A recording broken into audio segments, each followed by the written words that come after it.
Can you imagine getting a marketable skill for free? Your government has made it possible for anyone wanting to learn a skill to get free training through the Heart and STA Trust. Learn a new skill and expand your horizons. Jamaica's economy is in the best shape ever. Everybody abroad and abroad are talking about it. Your government is investing in our hospitals, parks, community clinics, roads, and water infrastructure. So who keeps our taxpayer money in check? Well, the PAC and PAAC help watch over the country's budget. And one might sound like it just have an extra A, but they're way different. Here's how.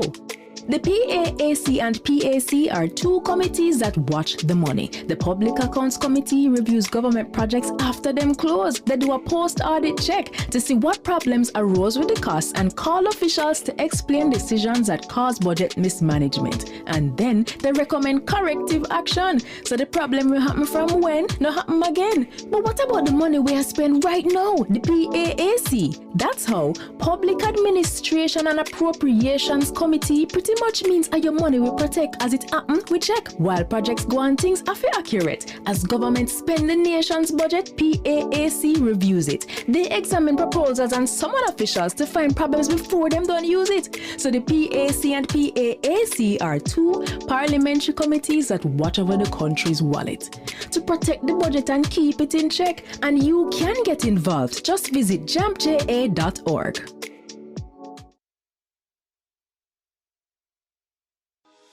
Jamaica improve, heart free, wages increase, housing schema bill up, we have more opportunities, roads bill and the dollar stable. We are building Jamaica.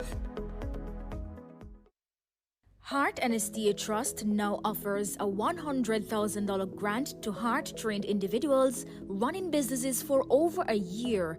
They'll also assist with business planning, marketing, skill enhancement, and other support. Your government is building a caring economy for you. The proceeding was brought to you by the Office of the Prime Minister.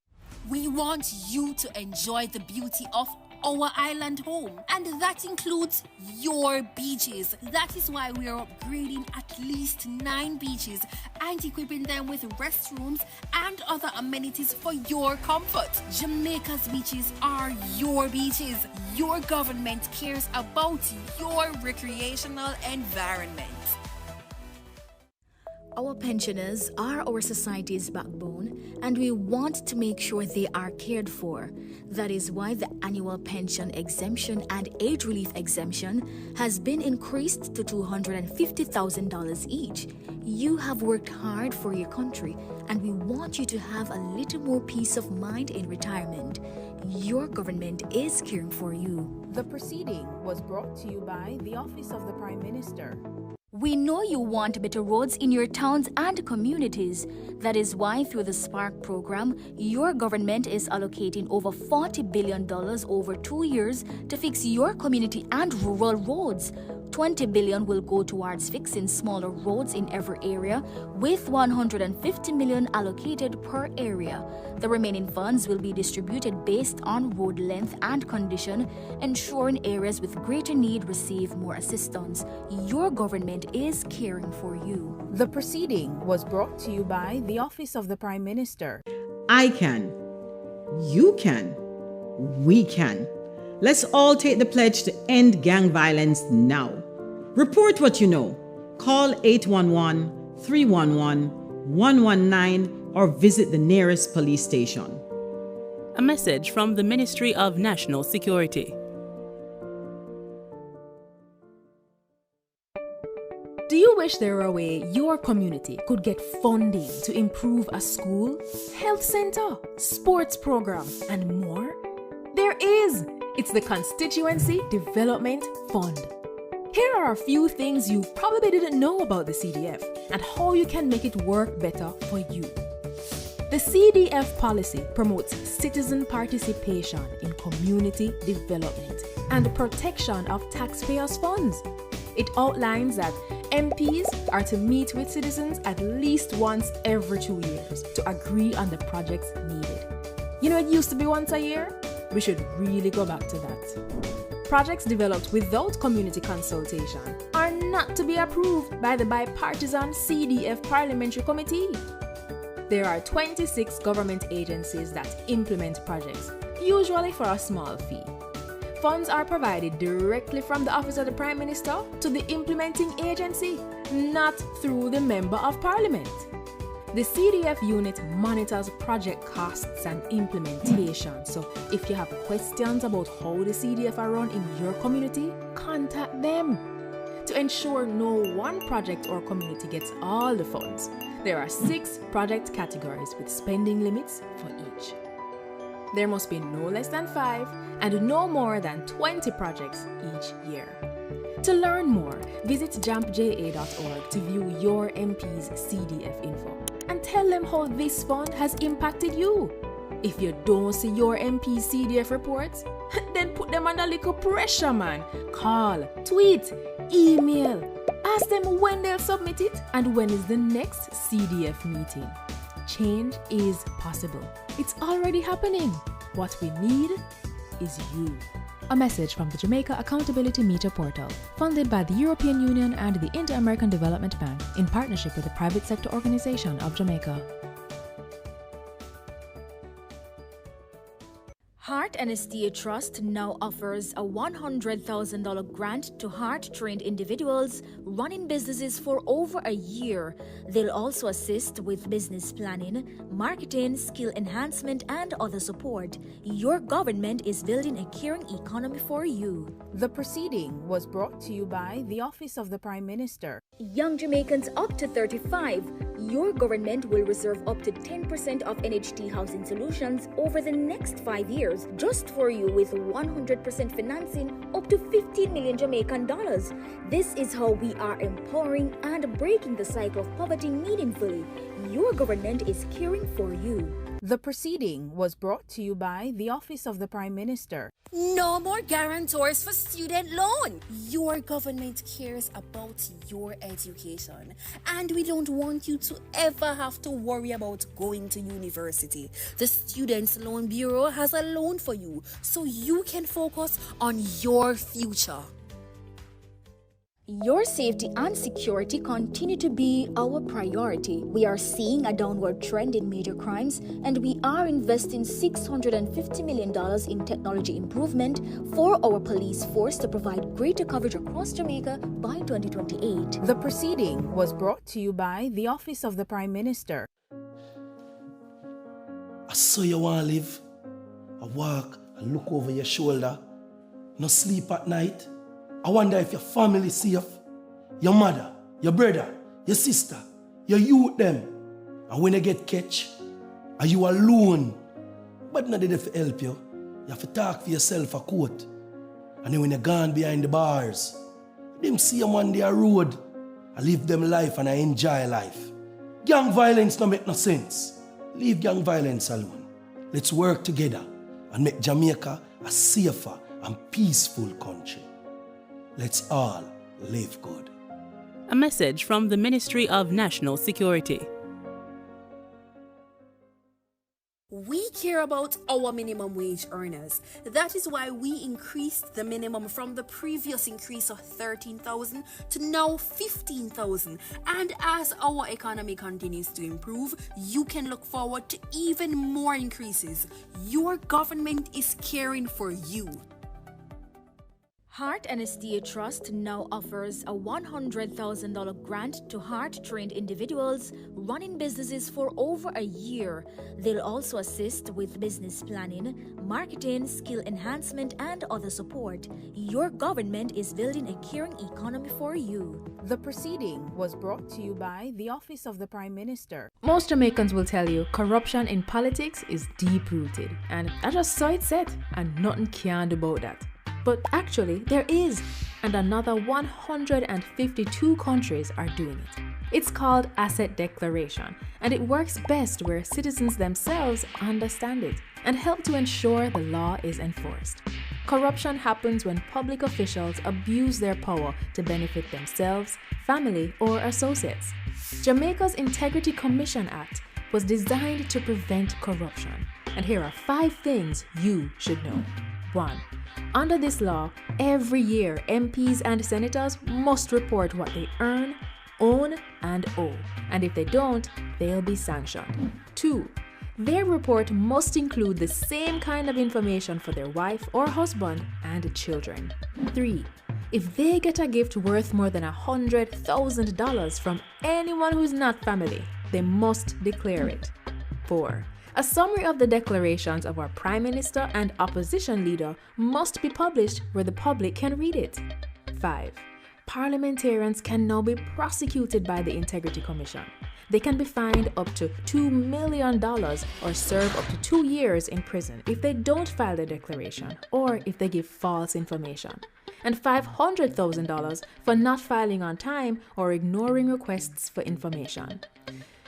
Unfortunately, our parliamentarians made changes that prevent the public from knowing when they've broken the law or when they're being investigated. We really need to change that. Visit jampja.org to find out more about the Act and to track if your MP is obeying this law. If they're not, JAMP's MP Tracker will help you write, tweet, or call your MP. Ask them, you submit your declaration yet? The Integrity Commission clear you?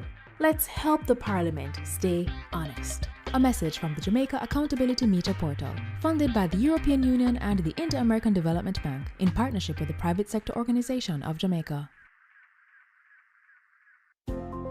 Jamaicans, practice proper disposal of garbage, and if items can be reused, recycle them. We all have a part to play in protecting our environment from pollution.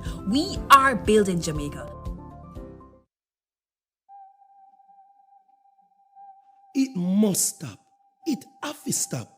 Gang violence is not the solution to our problem. It will only cause pain and suffering.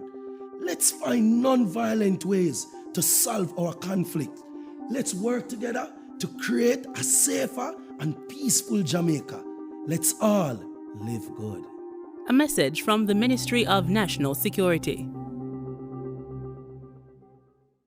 Every student attending Heart and STA Trust under the New Care Initiative will get $15,000 each month to help cover their travel expenses to the Heart School they're attending and get an extra $13,000 each week while they're training. The proceeding was brought to you by the Office of the Prime Minister. More of your money is now tax-free? Know that the income tax threshold has been increased. Your government is looking after you responsibly so our economy can do even more for you. The proceeding was brought to you by the Office of the Prime Minister. Come July, your NHT home improvement loan will increase to $3.5 million for qualifying applicants.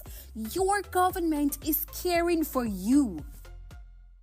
Since 2016, 156,000 more Jamaicans are working. This is more than any other time in our history. Your government is caring for you.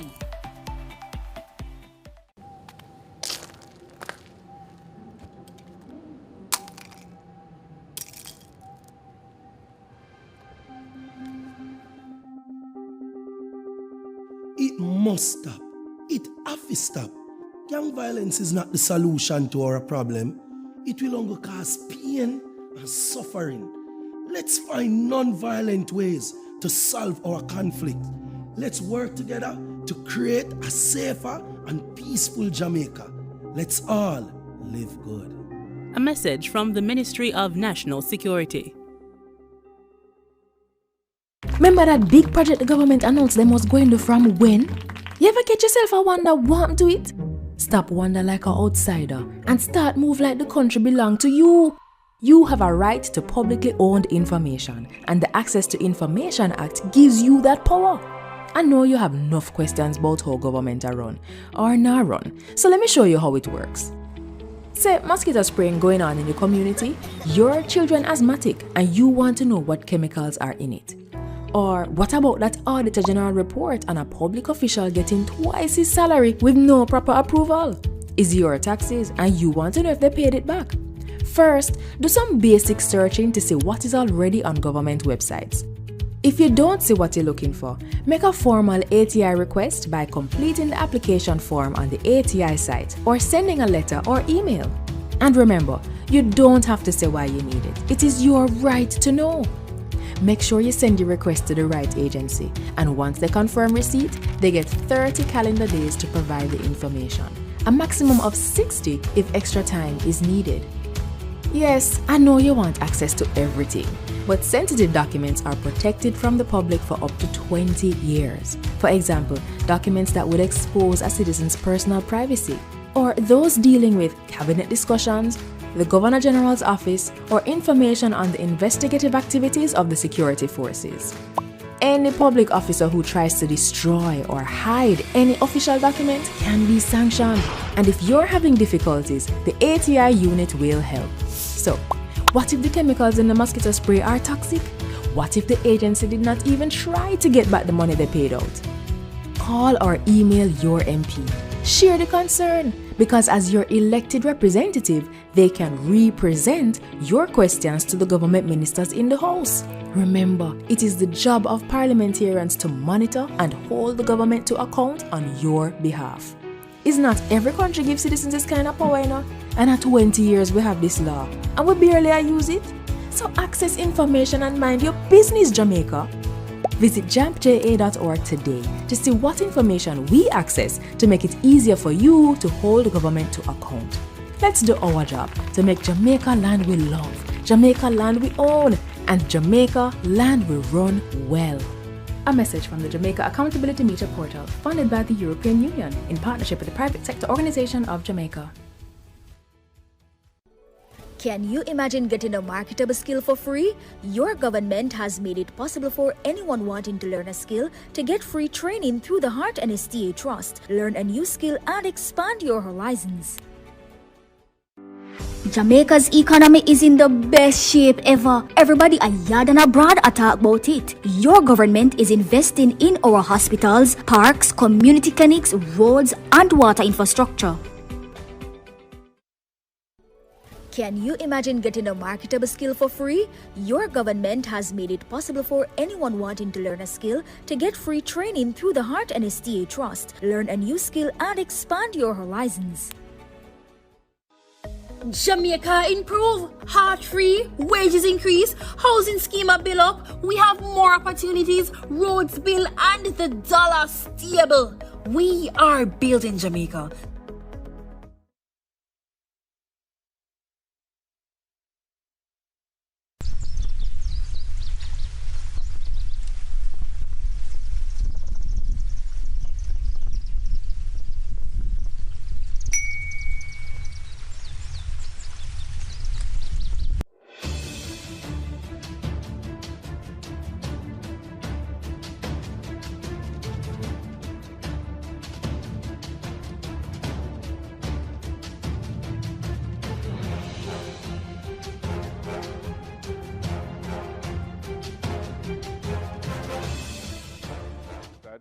We having thy fear always before our eyes, and laying aside all private interest, prejudices, and partial affections, the result of all our counsels may be to the glory of thy blessed name, the maintenance of true religion and justice, the safety, honor, and happiness of the king, the public weal, peace and tranquility of the island, and the uniting and knitting together of the hearts of all persons and estates within the same, in true Christian love and charity, one towards another, through Jesus Christ our Lord. Amen.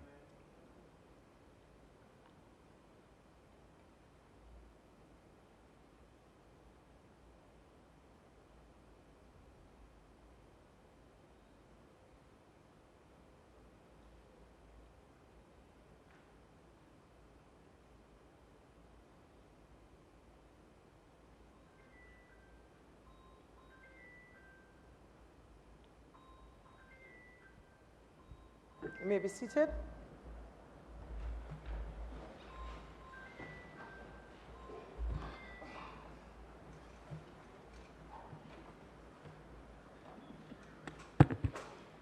The honor is mine again to welcome everyone to this sitting of the Honorable House of Representatives for Tuesday, December 10, 2024. I would like to extend special welcome to those joining us via the various social media platforms, particularly PBCJ, and for those seated here in the gallery. Today is going to be a long session. We have 5 constituency debates to be heard, and so we will jump right into it. Call of the roll. Mr. Clark, Mr. Bartlett, Dr. Holness, Dr. Chang, Mrs. Williams, Ms. Grange, Mr. Mackenzie, Mr. Chuck, Mr. Vaz, Dr. Tufton, Mrs. Malahoo Fort, Mr. Green, Mr. Charles Jr., Mr. Matthew Samuda, Mr.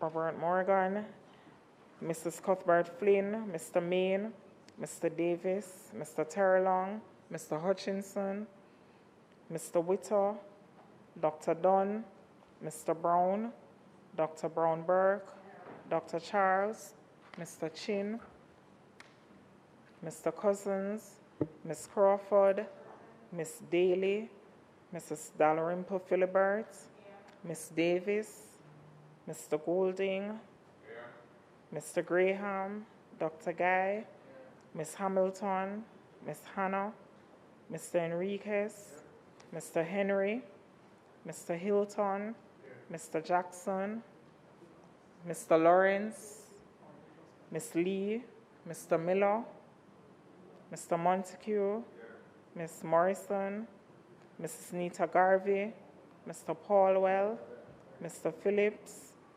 Dr. Phillips, Mr. Robertson, Mr. Robinson, Mr. Samuda, Mr. Shaw, Mr. Siblis, Mr. Slowly, Mr. Smith, Mrs. Vaz, Mr. Warmington, Dr. Wheatley, Mr. Williams, Mr. Wilson, and Mr. Wright. Thank you, Madam Speaker.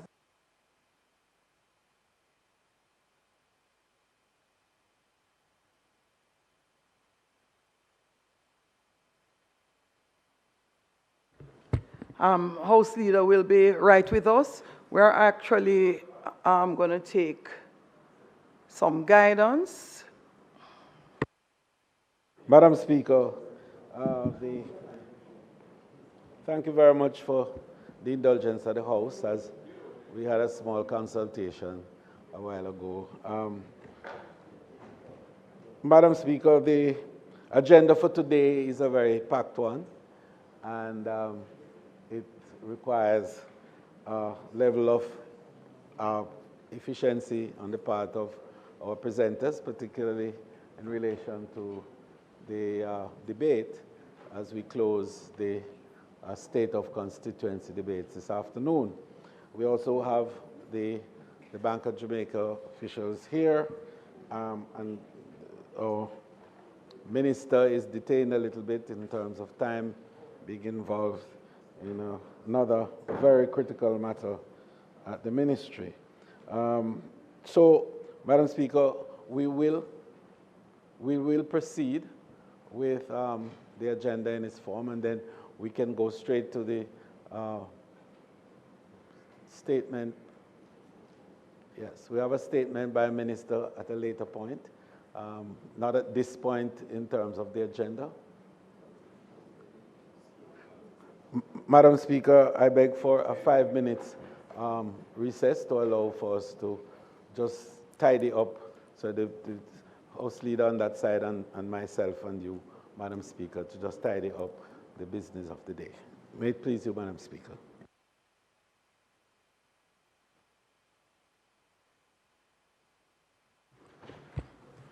Members, the motion is that we suspend the sitting for 5 minutes at maximum. We will be right back. Those in favor? Those against? The ayes have it. This Honorable House is now suspended for 5 minutes.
This Honourable House resumes its sitting.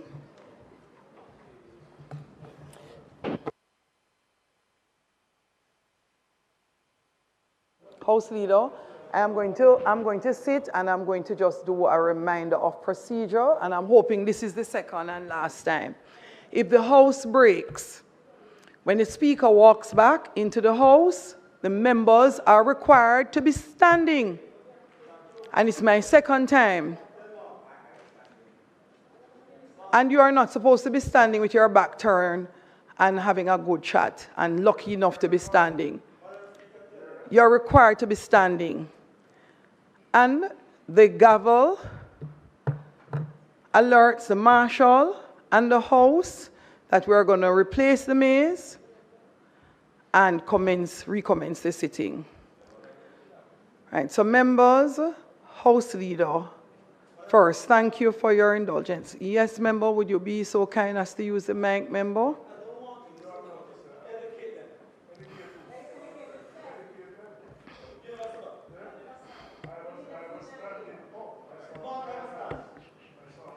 House Leader.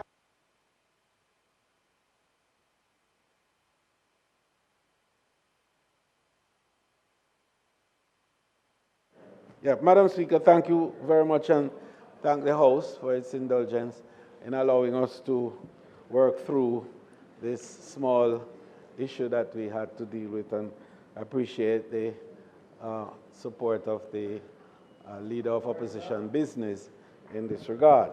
Madam Speaker, in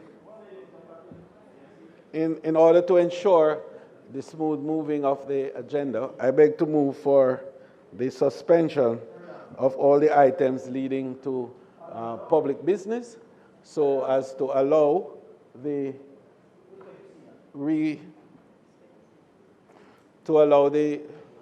recommencement of the state of constituency debate. The motion which I am now moving forward to beg that the continuation of the state of constituency debate be allowed, and the speakers are the member from Westmoreland Eastern, the member from Manchester Central, and the member from St. Thomas Eastern. In that order, may it please you, Madam Speaker. Thank you, House Leader. Members, those in favor? Those against? The ayes have it.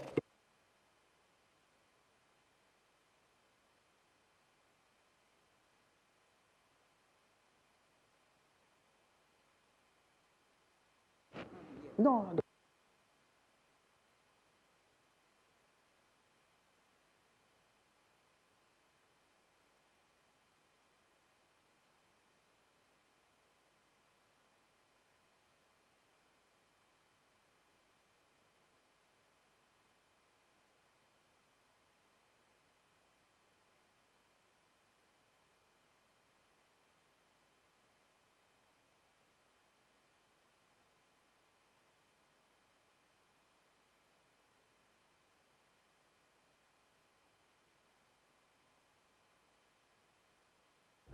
Orderly, please take the podium to the member who wishes to commence.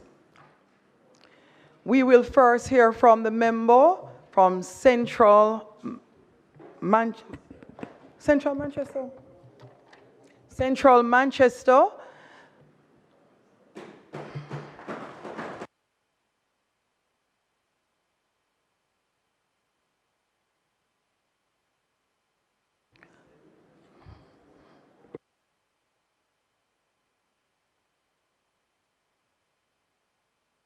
Members, I'm not sure what is happening, but when the House Leader announces the order in terms of housekeeping points, if you would like to go second, third, fourth, you need to have that discussion with the House Leader. It's untidy to do it on the floor of the Parliament.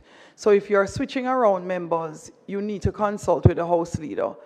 That's why those order of who goes first, second, third is done by the House Leader. So respectfully in future, consult and have a discussion with the House Leader. Members, please make welcome to her feet the member from Central Manchester, who will now do her state of the constituency debate.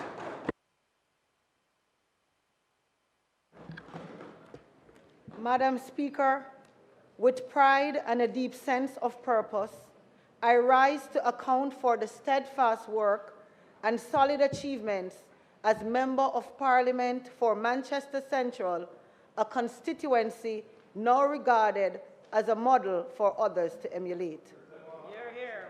The accomplishments of which I am about to speak could not have been possible without the unfailing favor of God, whose guidance lights my path, the undiluted love and support of my family and friends, who are my bedrock, the resolute backing of my constituency staff, my management team, my army of 1,000 party workers, my parliamentary colleagues on both sides of the aisle, and the ever-generous members of the business community. Being in the 5th year of my first term, it is imperative that I reflect on my journey and highlight the tangible accomplishments that have transformed Manchester Central over the past 4 years. Hear, hear. Each initiative speaks to my commitment to shared prosperity and my unwavering dedication to addressing the needs of my people. The South Coast Highway. Initiated in 2020, the $200 million USD Maypen to Williamsfield leg of the South Coast Highway opened in 2023. It created hundreds of job opportunities for my constituents and significantly reduced travel time between Maypen and Kingston. Today, it continues to enhance access to employment, housing, commerce, and other essential services.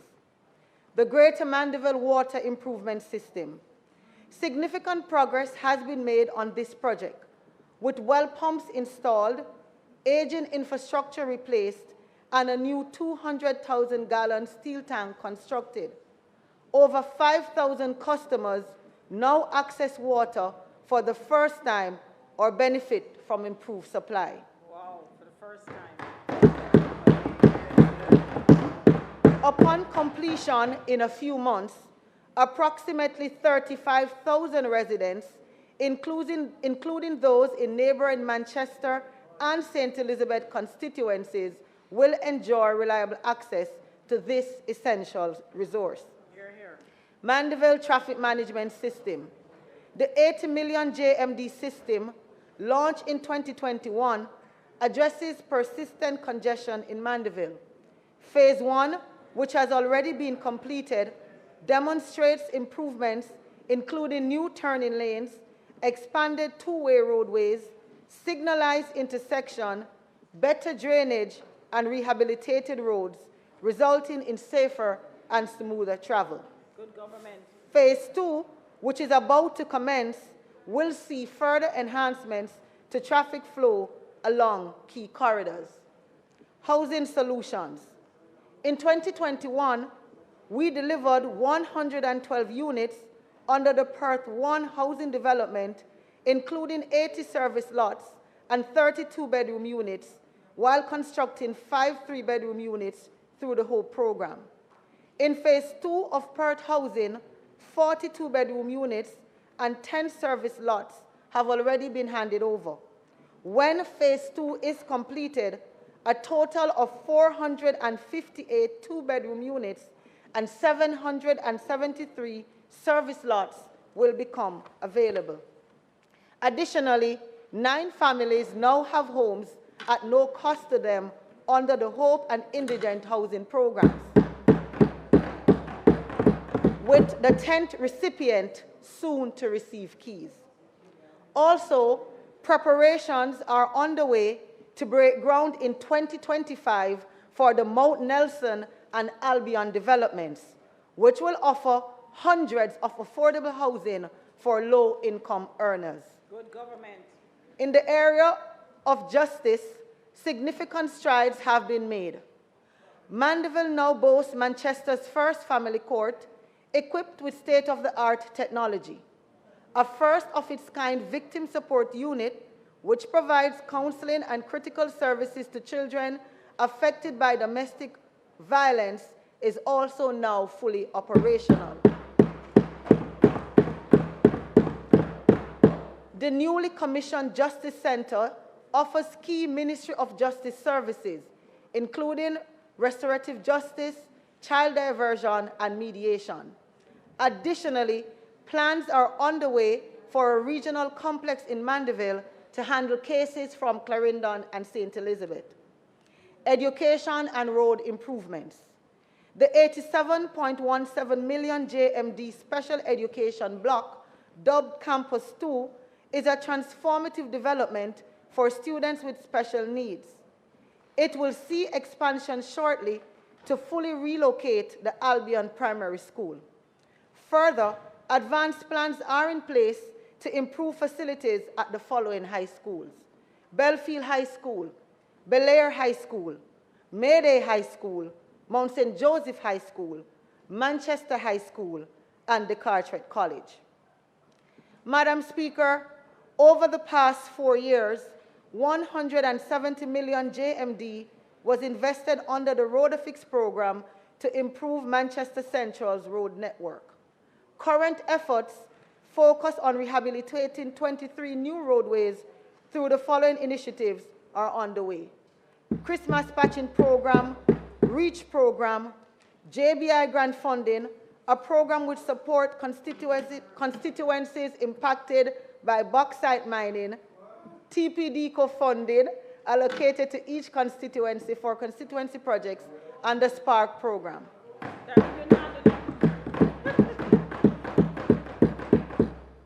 Madam Speaker, as we near the close of 2024 and the 5th year of my first term, I am proud to also have delivered 30 million JMD in educational grants for tuition and books,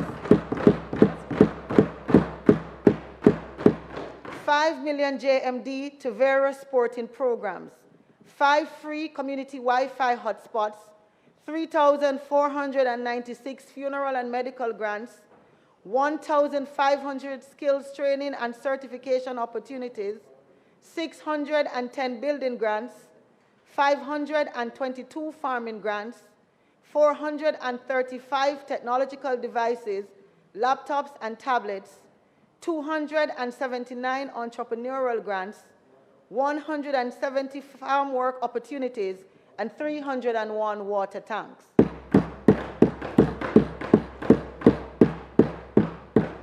Madam Speaker, it is clear that these accomplishments, along with the others unmentioned due to time constraints, reflect my unwavering commitment to addressing the needs of my constituents with originality, resourcefulness, and determination. Yes.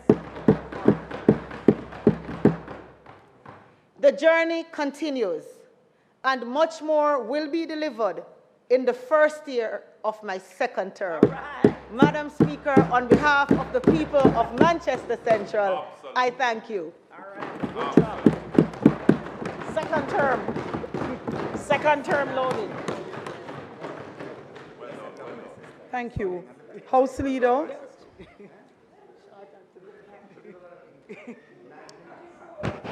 Fantastic. Wonderful presentation. House Leader, turn your mic on again.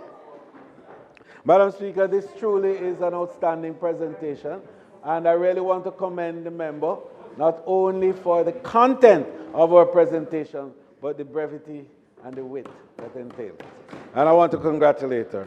Madam Speaker, I beg to move for the suspension of the State of the Constituency debate, and further to ask for a recommittal of the item motions given orally, so as to allow for me to take the motion with regards to the Bank of Jamaica's presentation of the monetary policy of Jamaica and to facilitate this. Madam Speaker, I'm obliged to indicate my appreciation to the members for allowing this adjustment, because the governor of the bank and the team have been here waiting from 2 o'clock.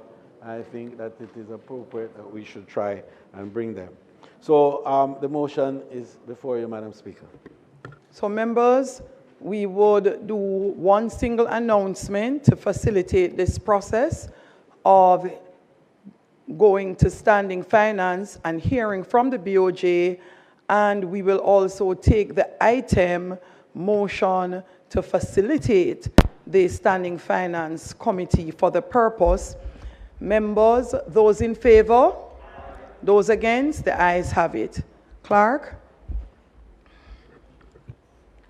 Laid on the table of the House is the Bank of Jamaica Monetary Policy Statement for 6 months ended September 2024. Thank you, Clerk. House Leader?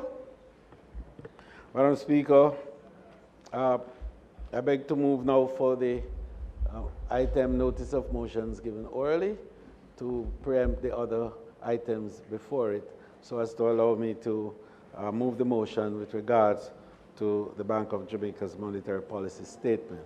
May it please you, Madam Speaker.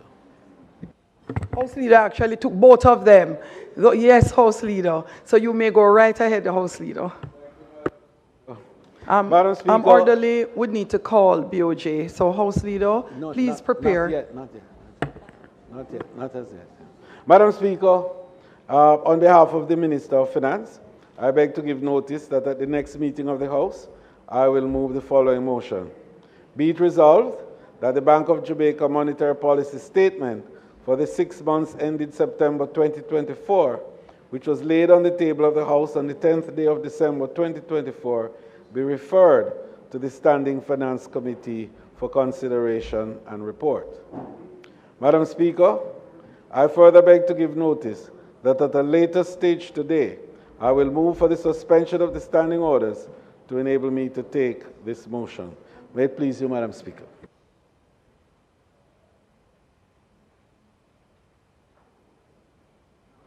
Public business? No, I have to ask you. So Madam Speaker,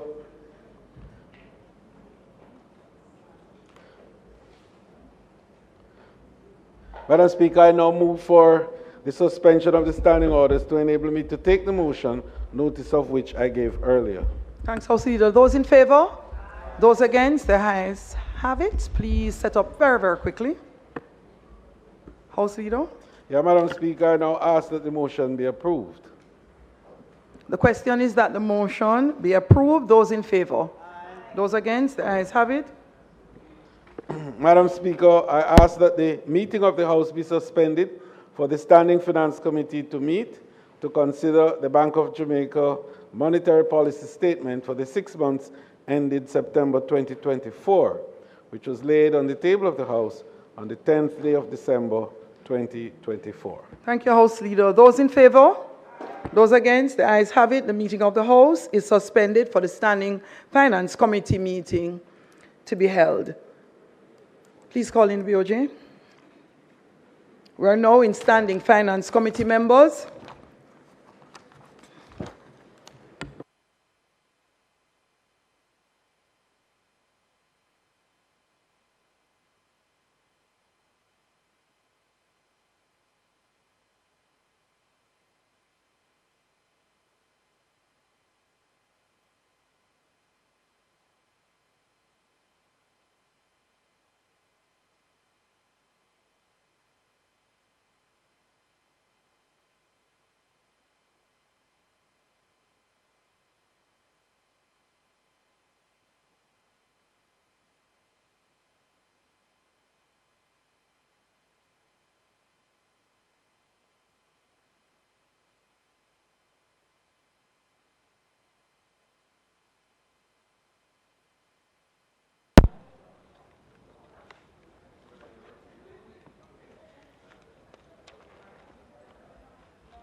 The Standing Finance Committee of the House of Representatives, consisting of all members of the House, is now convened.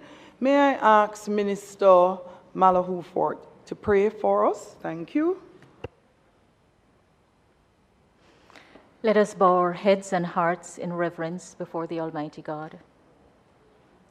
Lord, we come in belief on your holy words that whatever we do, if we commit to them to you, they will succeed.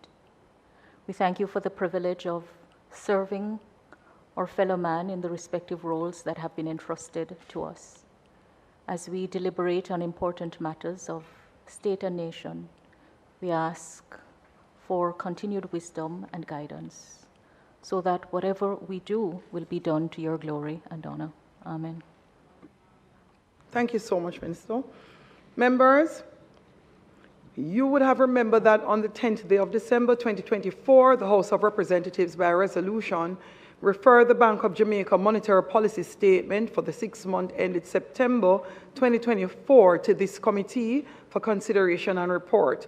This statement is now before us for our consideration and report.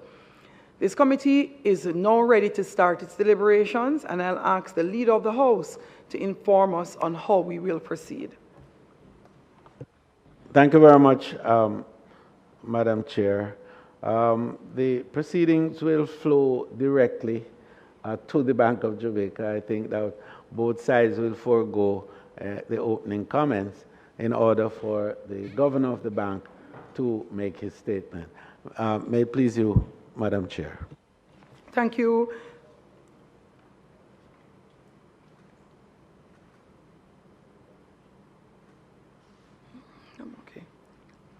Bank of Jamaica, Governor, would you be so kind as to introduce your team and then proceed? Thank you, Madam Chair.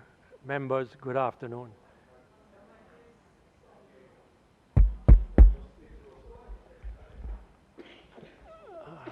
I don't think I can get any closer. Right. It may need to go out a little. Okay, let's try this. Okay. So, Madam Chair, members, good afternoon.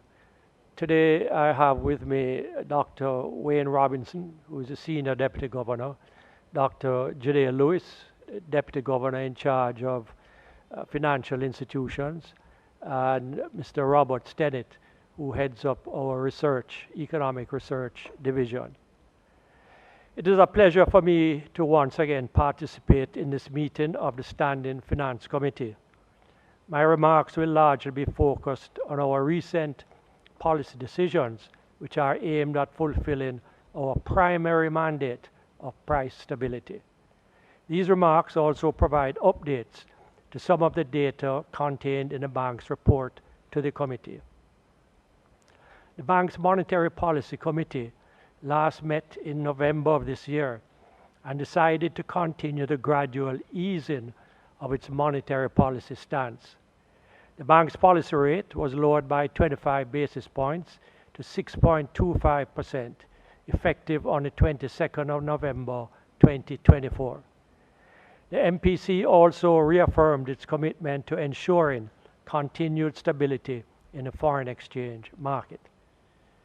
The decision to further ease monetary policy reflected the committee's view that A, following the temporary impact of Hurricane Beryl on prices, inflation is becoming more anchored in the bank's target range of 4 to 6%, and B, the inflation outlook has improved. However, in the context of some emerging uncertainties, the MPC also noted that future interest rate adjustments will, of necessity, be gradual and will continue to depend on incoming data. As is customary, I will now review some of the economic developments over the first half of the fiscal year and discuss the outlook in more detail. Looking at Jamaica's macroeconomic performance in the period April 2024 to September of that same year, inflation has continued to moderate. On the 15th of November, the Statistical Institute of Jamaica reported that headline inflation at October 2024 was 4.9%, which was lower than the rate at September 2024. Core inflation, which excludes the prices of agricultural food products and fuel from the Consumer Price Index, was 4.5% at October 2024, representing the 16th consecutive month that core inflation has been below 6%. With perhaps a brief and unwelcomed interruption caused by Hurricane Beryl, the sources of inflation have been moderated. First, inflation expectations in Jamaica remain on a consistent downward path. In Bank of Jamaica's September 2024 survey, businesses lowered their expectations for inflation 12 months ahead to 7.6% from 8.2%, a continuation of the declining trend since the middle of 2022. Second, both the change in the exchange rate and businesses' expectations about the pace of depreciation in the future have remained fairly stable. On a year-over-year basis, at the end of November 2024, the exchange rate has depreciated by just 0.7%, which is the same stable pace when compared to the depreciation for the same period a year earlier. The foreign exchange market has been adequately supported by the bank's use of its foreign exchange reserves to augment flows in the market. BOJ sold over US $1.1 billion via its B-Fixit facility over the 12 months to the end of November 2024, compared to US $937 million sold over the similar period 12 months to the end of November 2023. However, it is important to note that the bank net purchased approximately US $1.1 billion over the same period in 2024, which in part resulted in the gross reserves increasing to $5.5 billion at the end of November 2024. The bank is committed to ensuring that the foreign exchange market remains stable. The third source of inflation that has moderated is international commodity prices. The international prices of grains, particularly wheat, corn, and soya bean, for the September 2024 quarter were lower on average by approximately 25% compared to the September 2023 quarter. Energy and shipping prices also declined in the September 24 quarter. Importantly too, inflation in the US fell to 2.6% at October 2024 from 3.2% a year earlier. Lower grain price inflation and lower US CPI inflation have reduced the pace of increase in Jamaica's import costs. The continued existence of these factors increase the likelihood of a further reduction in interest rates in the US, all of which benefit our economy. Finally, demand in the economy continues to moderate. Some of this is a result of the bank's past monetary policy decisions to reduce inflation. However, the shock to the Jamaican economy from Hurricane Beryl also significantly slowed growth.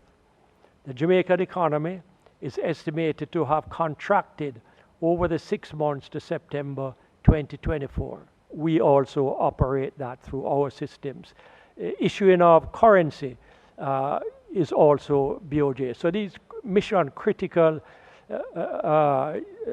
activities have to be safeguarded. So we're safeguarded against not just, say, a tsunami because we're right on the harbor, but also, very importantly, earthquakes.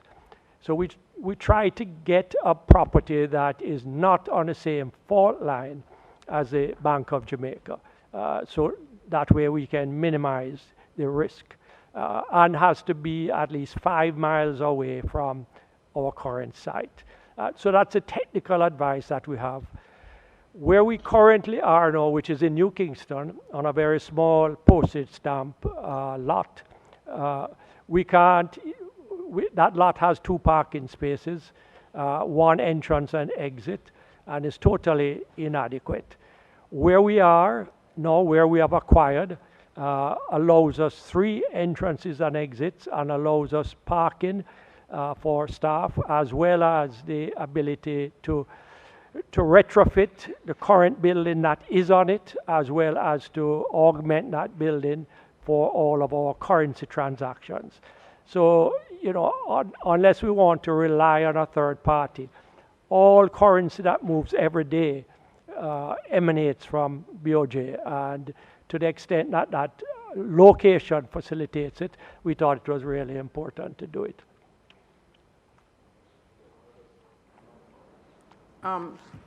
You would have a challenge with follow-up.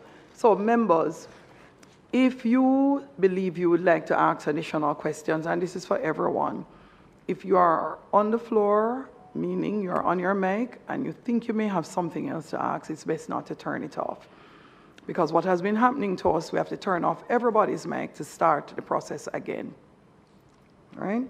So, Member Guy, please allow Member Robinson the opportunity to go before you, and then we continue. Thank you. So the property acquisition, the BOJ has no plans to, it's solely going to be used for the purposes of back office operations. You have no plans to do real estate development or anything of that nature on that property? No. Okay. All right. Thank you. Thank you, Madam Chairman. Thanks, Member Robinson. And there is hardly any difference between the rates that you get from one bank to the other. So how would this particular system help in this particular scenario?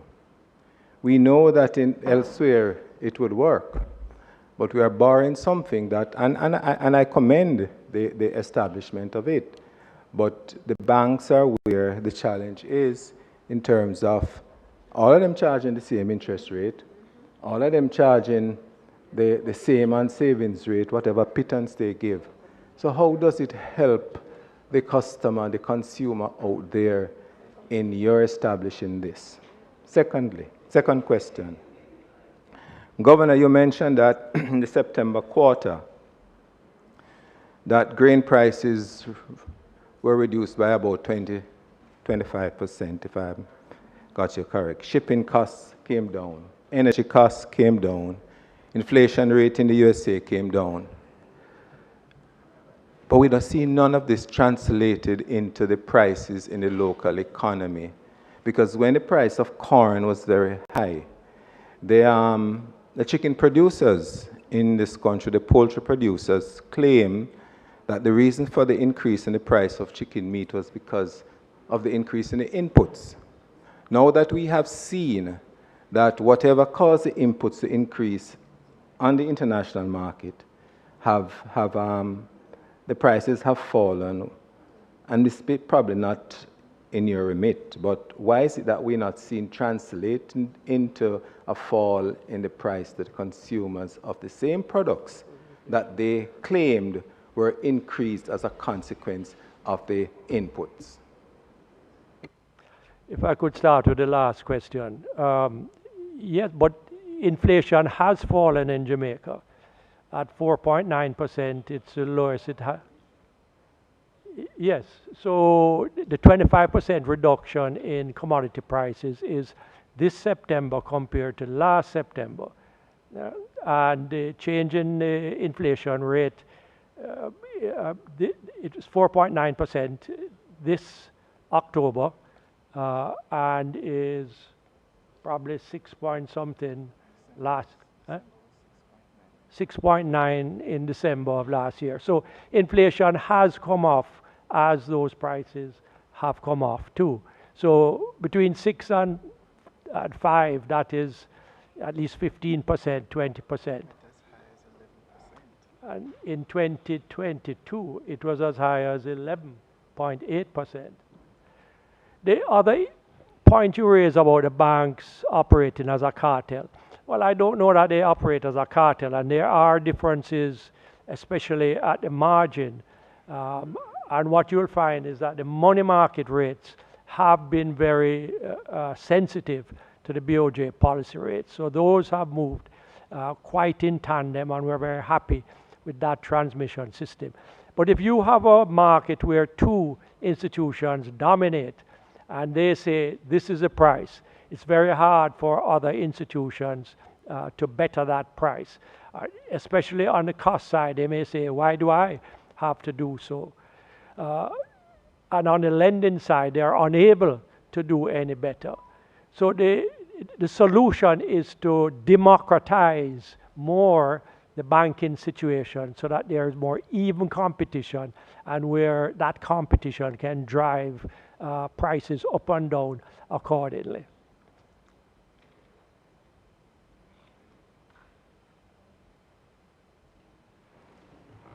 Member Malahoo Fort.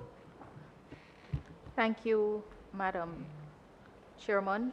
I was just looking to get something right. Want to commend the Governor and his team for the recent award that the Bank of Jamaica received. I'm not sure how well known it is, but clearly a recognition of the work being done under your stewardship. Having said that, there is constant complaint about the ATMs and the availability of cash at ATMs. What is happening there, Governor? I mean, I pass it over to the expert on ATMs. Welcome.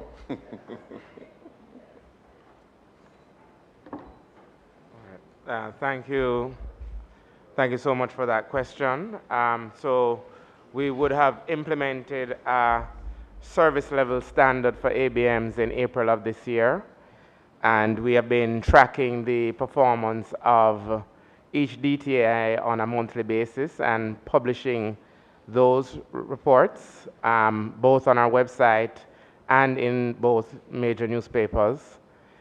We've been monitoring their compliance against the standard, and each of them have submitted to us board-approved plans, meaning their board members have approved action plans to bring themselves into conformity with the service level standards. We continue to have dialogue with the DTIs individually and as a group represented by the Jamaica Bankers Association. So what has been the impact thus far? It's been mixed. Comparing to September of last year, 2023, we now have 899 ABMs installed across the island. That's in comparison with 871. So we have more ABMs installed across the island compared to September 2023. Yes, that would be 28 additional ABMs installed across the island. The performance in terms of we have a target under the standard that indicates that 95% or 90%, sorry, of those ABMs by bank should be operational, and banks have been meeting and exceeding that target consistently since the standard has been implemented. So we do see that the ABMs that are installed are operational, right, or in excess of 90%. Where we notice the improvement not being as strong is in terms of uptime. So uptime has to do with how long the ABM is operational during the month. And entities have been hovering between 89% and 90%, which is below the standard of 95%. So that's where we have seen that the performance requires improvement, and we continue to dialogue with them in terms of the reasons for that. Primarily what we have understood is that as they have changed out their old ABMs for newer ABMs, that they have had operational issues in terms of calibrating those new ABMs to the currency denominations and other factors. So there's been a trade-off in terms of more ABMs being installed and more being operational, but not as the uptime not being at the standard. So we continue to dialogue with them in relation to that. In terms of faults, we have seen a significant decline in ABM faults. So in January of 2028, there were reported 258,000 ABM faults for the month. That has fallen to 105,000 faults for the month. And what that looks like is it essentially means that if you have a 900 ABMs, you're roughly running about 10 faults per machine per month.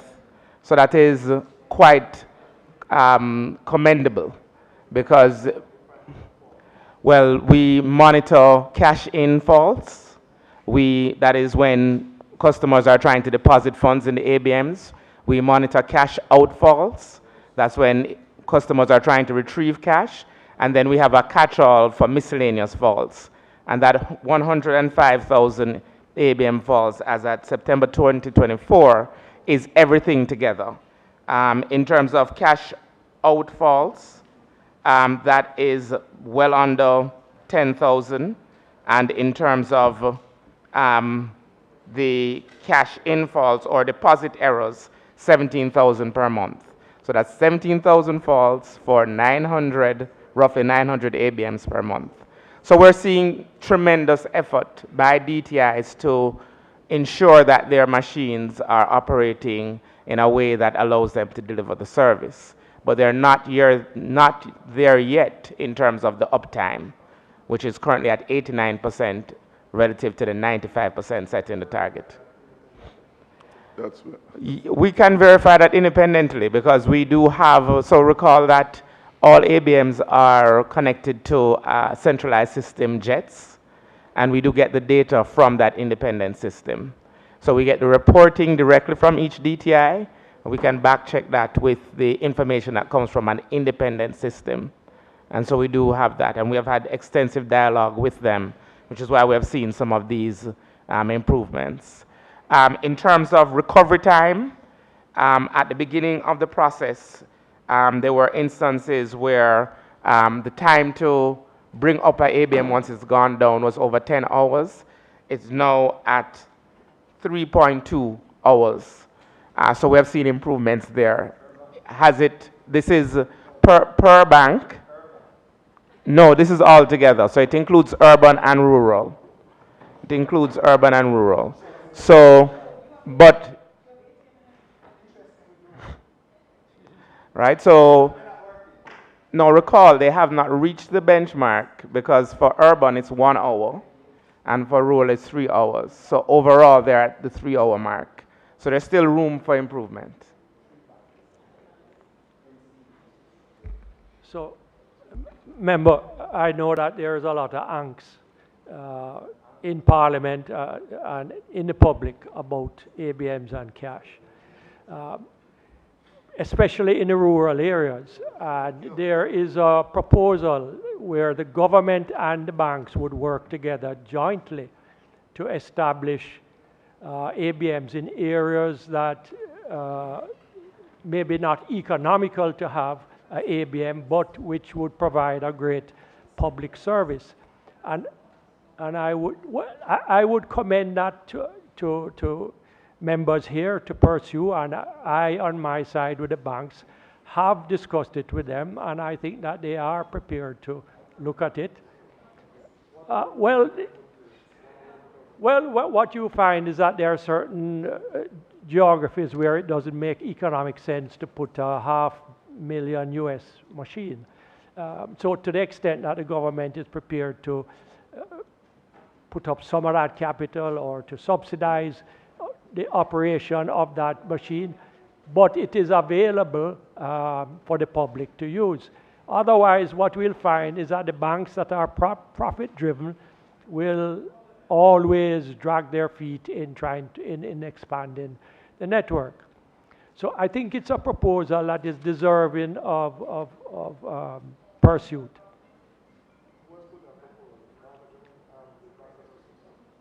It's a proposal that I discussed here at, I think it was the last Standing Finance Committee.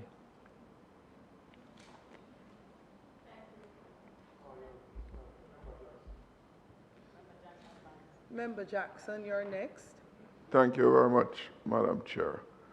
Let me repeat, and I will not give this guidance to the House again. I'm going to double check when the mic systems came into place. They work the same way since the day they came into place. The moment you touch your mic, you are next in line. The speaker makes no determination, nor does the chair, as to who speaks. The moment you disconnect your mic, you are now back at the line when you turn it on again. And if you think you want to speak again, keep your mic on. I think everybody knows me. So I will only follow the mic rule. I'm not even looking up. I press the mic, and the person whose mic goes red, that's the next speaker. Member Guy, Jackson. Thank you, Madam Chair. Just a pick up on the ABM machines.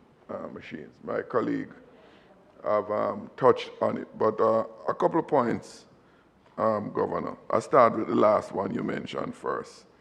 The machines in spaces that are deemed not economically viable for the banks.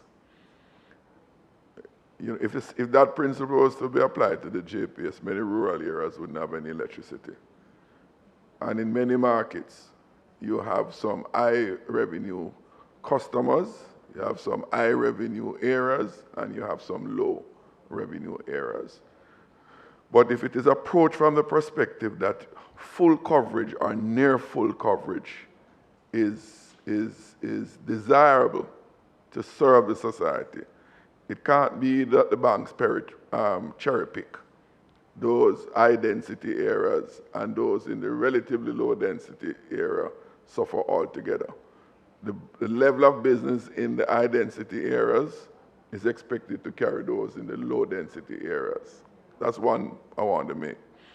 In respect to the question of the safety of machines, and that's a reasonable concern, nobody's going to put up, you know, as I say, $500,000 in an area to be vandalized at a high risk of being vandalized. Where I think the government can come in is there are some public spaces which are relatively safe, such as police stations.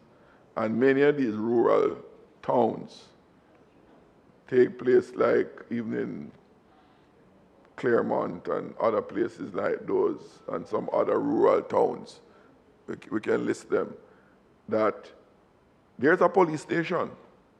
There's a police station. Police stations are open, if not 24 hours per day, but many hours for the day. Those are possible areas that they can be placed so that access can be made available with a reduced risk of vandalism or theft of the machine. Thirdly, Governor, the standards were given 9 months. And not so clear. Is it 9 months to put systems in place or 9 months to be fully compliant? You recall in a previous discussion, I think in the Economy and Production Committee, we had asked for those things that could be implemented in the first 2-3 months should be done then rather than given the entire 9 months. So if they start at the 8th month, they really can't comply because they're just putting in place. So help me on that one, if the 9 months was to put in policy, set the system in place, or is it 9 months to be fully compliant with the standards that are laid out? And lastly, for the downtime, you indicate it's 90%, 89% as against 95% that the standards provide for. Uptime, thank you. Uptime. When a bank does not meet that, given that they ought to be compliant, what is the penalty, if any? Member, thank you for those remarks. It's interesting that you cited electricity, because that is an area in which we in Jamaica have a very strong piece of legislation about market conduct and customer protection. We don't have a similar piece of legislation in the financial sector. And that is something that we are trying to cure through the Twin Peaks, that piece of legislation that we have begun to craft and which has not got very far in the legislative process, but which is at the heart of putting teeth into the regulators' hands to enforce certain market conduct and customer protection standards. We, at this point, whatever we have achieved in respect of ABMs is through discussion with the banks and with their acceptance morally. And that is all the power that we have at this time. We have no legislative power in that respect. I would say too, one of the things that we have to be prepared for, banks are all private sector firms, and to the extent that an ABM is uneconomical, to be subsidized by an ABM that is more economical, you'll find that generally fees rise with ABM machines. So I think that that is the kind of downside to forcing ABMs to be established in uneconomic areas. But I think the point about security and telecommunications, connectivity, is just as important. And to the extent we can provide that in areas where we don't have ABM services. There are many towns where there's one ABM, and if that goes down, then the next 50 miles around has no ABM. So let's put another one in there, even if it has to be a joint venture ABM. I don't see us getting away from having these recurring discussions every time unless we do something as drastic as that. I'm going to ask Dr. Lewis to comment on one other thing. Okay, so just to give an update as to the performance of banks in relation to the service level standards, we have 8 banks that offer retail services, and they have ABM facilities. In terms of safety and security, 6 have brought themselves into compliance, 2 are outstanding. Financial education, 6 have brought themselves into full compliance with that section of the SLS, and 2 are outstanding, 1 is partially compliant. In terms of fraud minimization, 5 out of the 8 are fully compliant, 2 are partially compliant. In terms of availability of cash, 4 are fully compliant, 2 are partially compliant. Maintenance and management of service disruptions, this is where we see not full compliance. We have 2 that are fully compliant, 2 partially compliant, and 4 not yet compliant. And in terms of accessibility and ease of use, for example, providing ABMs for those who are physically disabled or elderly, we have 4 that are partially compliant, 1 that's fully compliant, 3 that's non-compliant. The information that we've received and the discussions we have had with them to date, there have been setbacks that have occurred in the context or in the wake of Hurricane Beryl. It did set back a number of DTIs in terms of their own plans. They have requested, many of them have requested extensions up to the end of the first quarter, a few to the second quarter of 2025, to bring themselves into full compliance. So our expectation is that at the next time we give this report, it would be a better report card.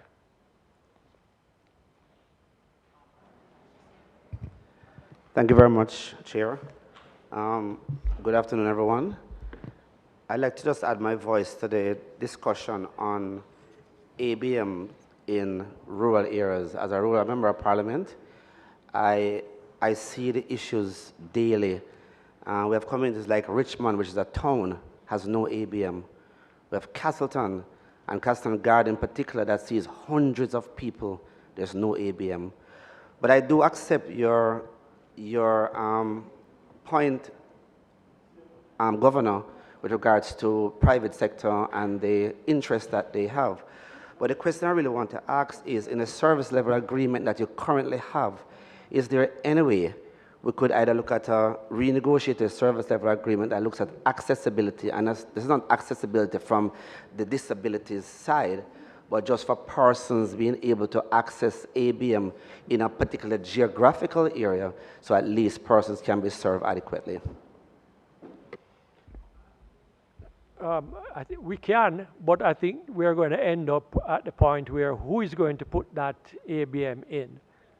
And you know, the angst that I hear when I come here, I think it's deserving of you know, looking into the idea of let's say that in each parish we're going to put 2 more ABMs in important towns. Let's do that as a pilot. I mean, I don't think that will be too expensive for us between the banks and the government to maintain. BOJ, well, we'll just have to pass less dividends to the government, if that is okay with you, Madam Chair. Madam Speaker, Chair, just a very short question. The ABM system, most banks do not permit funds to be transferred, some at different times, but usually about 12 o'clock. They do not allow funds to be transferred having been sent by, for want of a better word, say, the payer of the obligation. The payee cannot look forward to receiving those funds until Monday, and at times as late as beyond the working hour of Monday to get the money. Has the bank ever examined? I know the obvious question is you have to be careful that in transferring money on the weekend where you're not up to full speed with staffing and so on. Could there not be a system put in place that would accommodate persons trying to transfer beyond that hour? Because what happens is that it carries a very bad image when someone expects to be paid and through no fault of theirs, the payer didn't get around to sending it before, say, midday. And they have to wait over the weekend. And those funds were very essential to their activities over the weekend. Has the bank ever looked into establishing a working relationship that would bring light to this? Because I'm telling you quite frankly, Madam Chair, it has caught me repeatedly, through my own fault, of course, but there's not even adequate circulation of the systems in place to alert many customers who fall prey to this late hour of making deposits from one bank to another. Not the same, well, in fact, yeah, not the same bank, but where you're going cross-bank to another institution from the one that you have as your personal bank. Okay. Thank you very much for that question. So this is something that we have been in discussion with the Jamaica Bankers Association on. One of the initiatives that they are considering is the implementation of a instant payment system. And that really will allow for the transfer of funds in near real time from one bank to another bank, regardless of the hour of day. It is still at the proposal phase.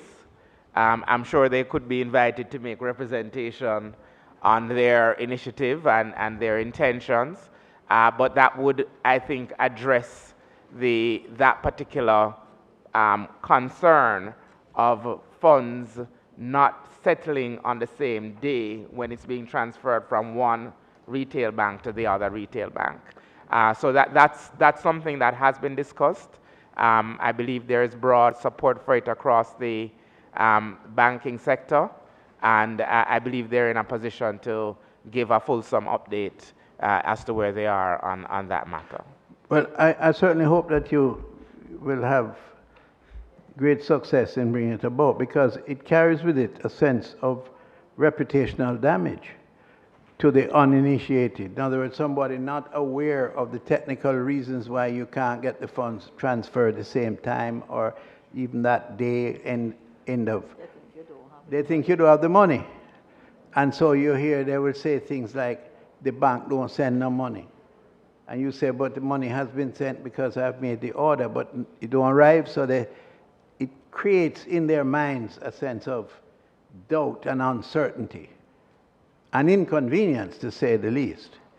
So it is a matter that I think should be addressed at the earliest possible time.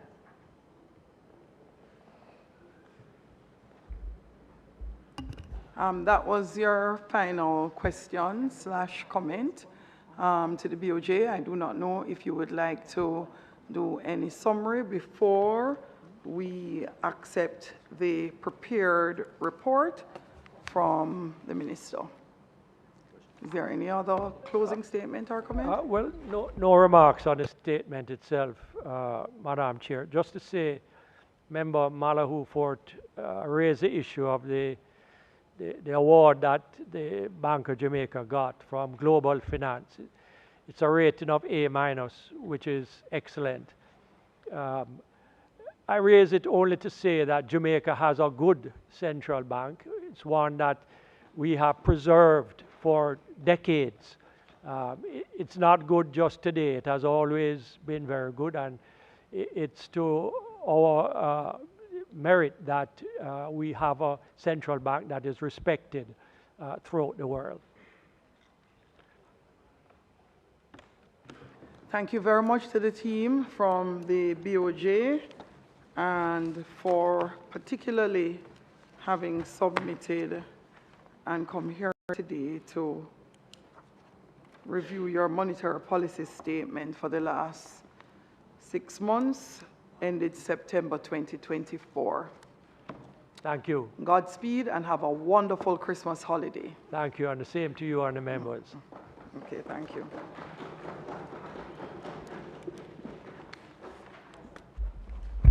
Members, the report of the Standing Finance Committee of the whole House of Representatives, consisting of all members of the House, on the Bank of Jamaica Monetary Policy Statement for the 6 months ended September 2024 to this committee is before me.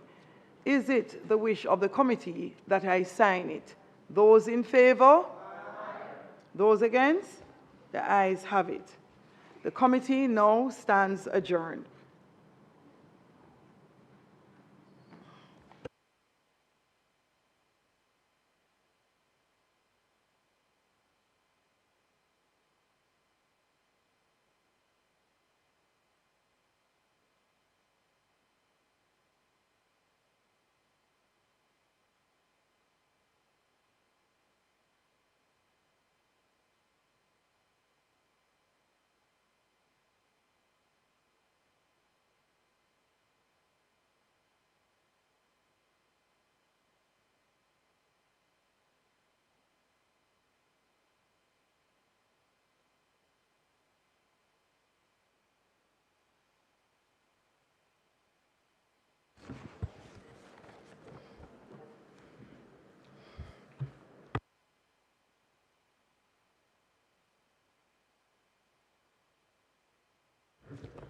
This Honorable House now resumes its sitting.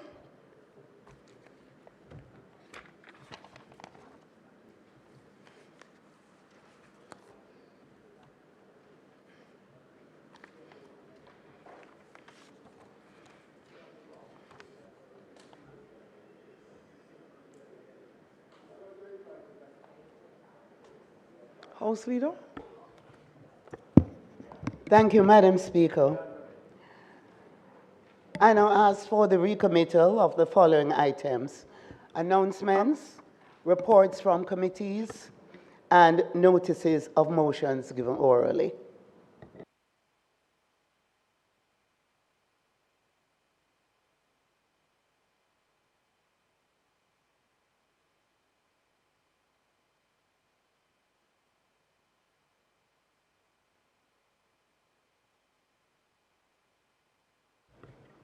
A moment, please.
Members, House Leader just made an announcement. Those in favor of the recommittal of the items mentioned.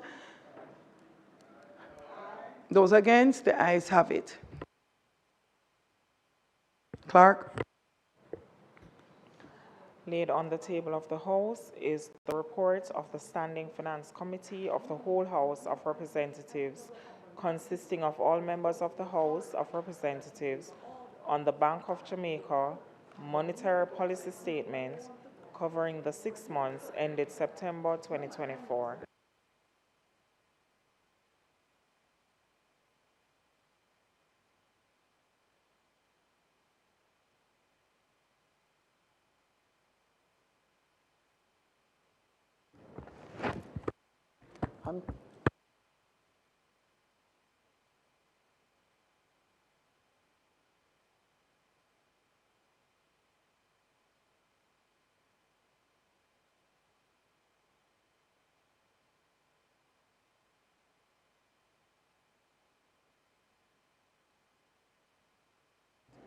Reports from committees.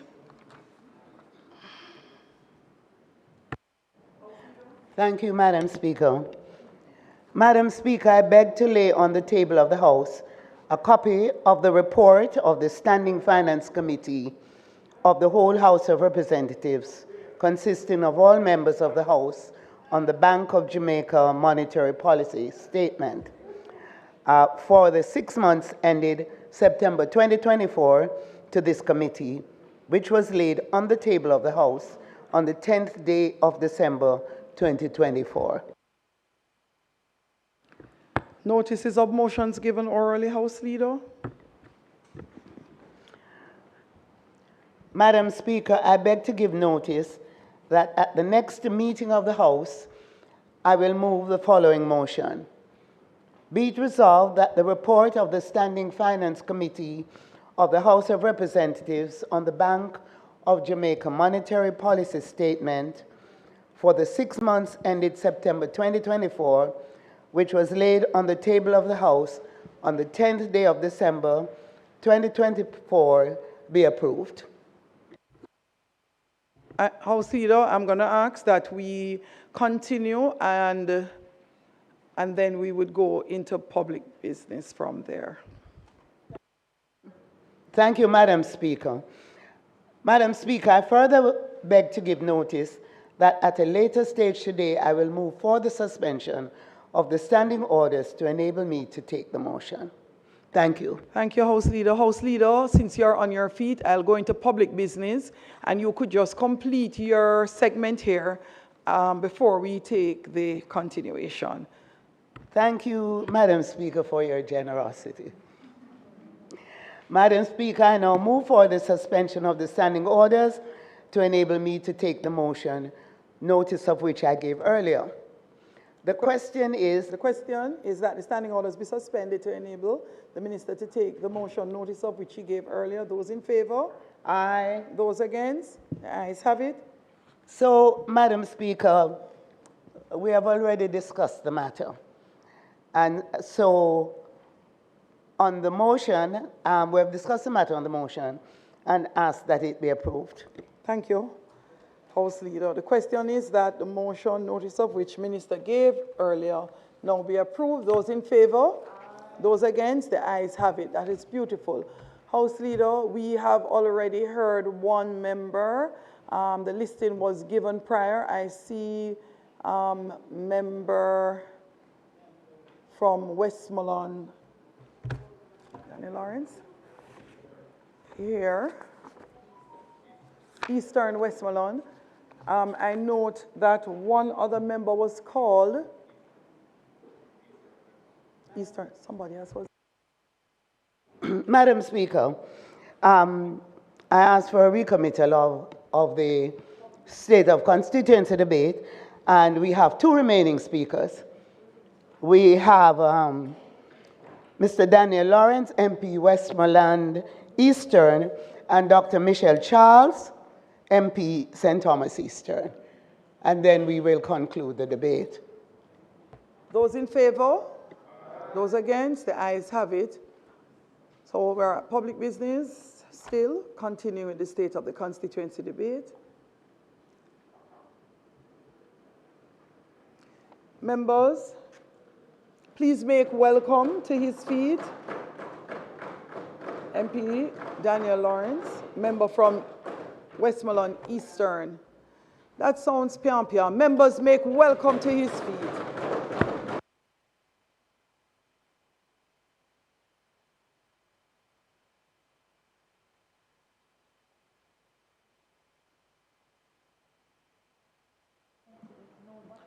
Thank you, Madam Speaker.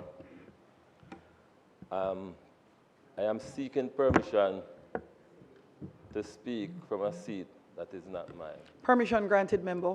Yes, miss. Thank you. Madam Speaker, it is with profound honor that I stand before you in this honorable house.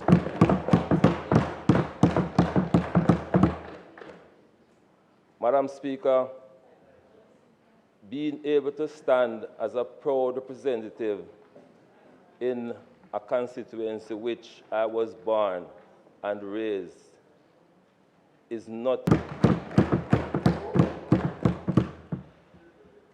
the people of Westmoreland Eastern who has entrusted me with the diligent duty of leadership for the constituency. Thank you for believing in change and that the people in our constituency deserves better. Madam Speaker, permission to pay special recognition to my family who have stood with me through highs and lows. Madam Speaker, teamwork divides the task and multiply the success.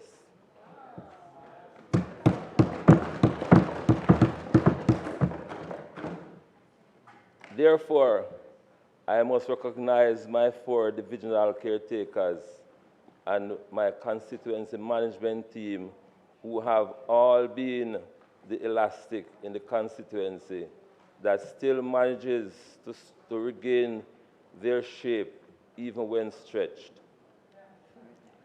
To my colleagues, your words of encouragement and support are never too much.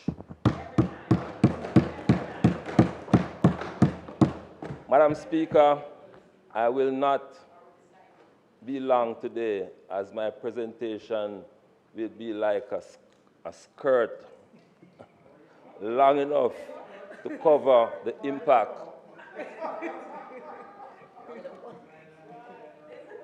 I have made in Westmoreland, Eastern, and short enough to show the activities and strong, and to show how active and strong we are in transforming Westmoreland Eastern. Madam Speaker, today we stand at the crossroad of history, witnessing the transformation of a nation that has long been a beacon of culture, resilience, and ambition. At the helm of this transformation is none other than the Prime Minister of Jamaica, the Honorable Dr. Andrew Michael Holness,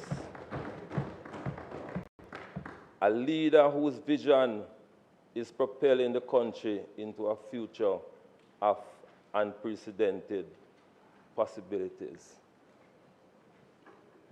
I am proud to be standing here today, Madam Speaker, as a member of this great administration.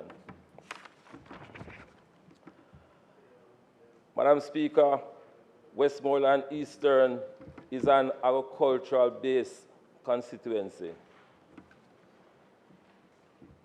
Our farmers and fishers form the backbone of the local economy, contributing significantly to our food security and livelihoods.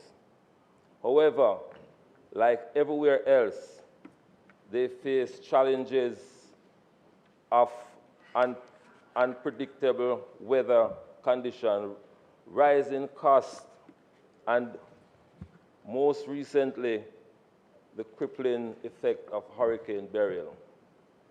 Madam Speaker, the agricultural industry of Westmoreland Eastern was struck hard on July 3rd, leaving farmers and fisher folks to pick up their pieces and start all over again.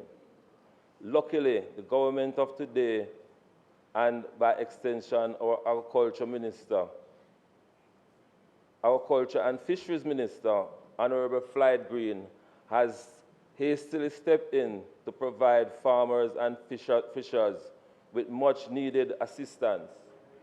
Minister Green, he's not here, but the people of Westmoreland Eastern wanted me to extend their heartfelt thanks to you publicly on this platform, and I am pleased to be the bearer of such incredible message.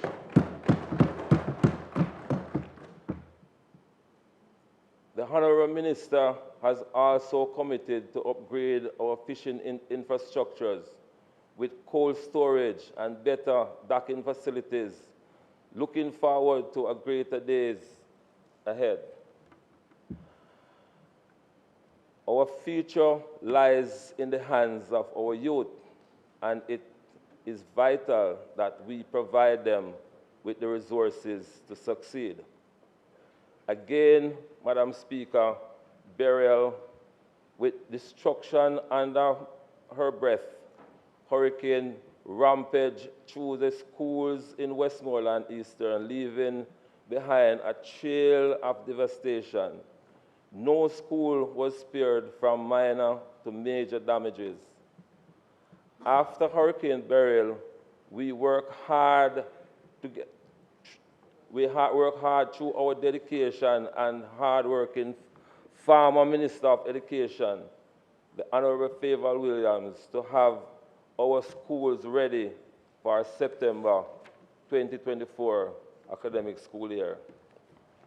Madam Speaker, I am pleased to report that Belmont Academy, New Works Primary, and Mad McLeod and Carmel Primary, which were hardest hit, were repaired just in time for September 2nd, 2024 academic school year.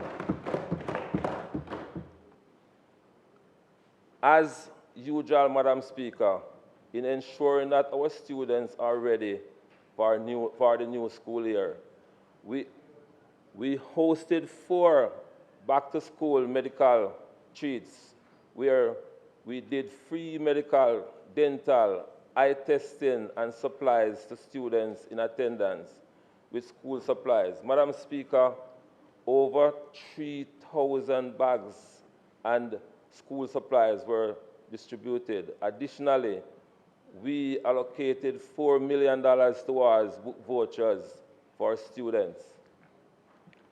Madam Speaker, I must also extend the greatest of appreciation to the government of Jamaica and by extension, former Minister Favor Williams for the additional $3 million towards tertiary grant and which provide opportunity for many tertiary students in Westmoreland Eastern.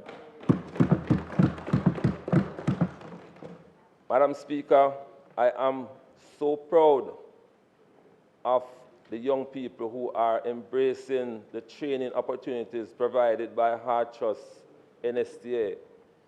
These programs are giving them the skills they need to build a brighter future. And I have seen the incredible energies and I have seen the incredible energies with which they are engaged in the CARE and LIFT program. Kudos to our Prime Minister for his visionary initiatives.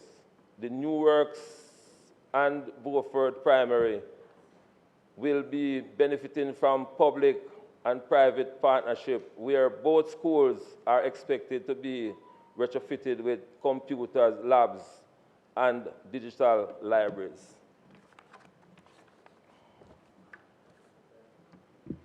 Strong infrastructural development is the foundation of thriving communities, and we have made huge strides in road improvement.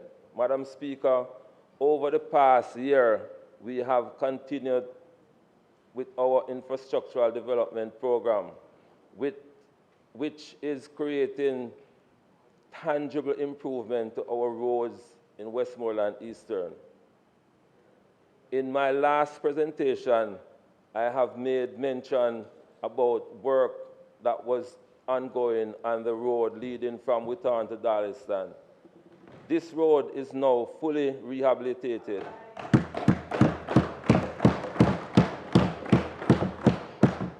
Madam Speaker, the Spark program will be sparking in Argyle Mountain, Garden to Congress, Dundee to Charles Mount, Cave to Kentucky, Kincaran, Lennox Big Woods to McDonald, Ashton to Dundee, Fosdick Grove, and Mount Blessed in the first phase.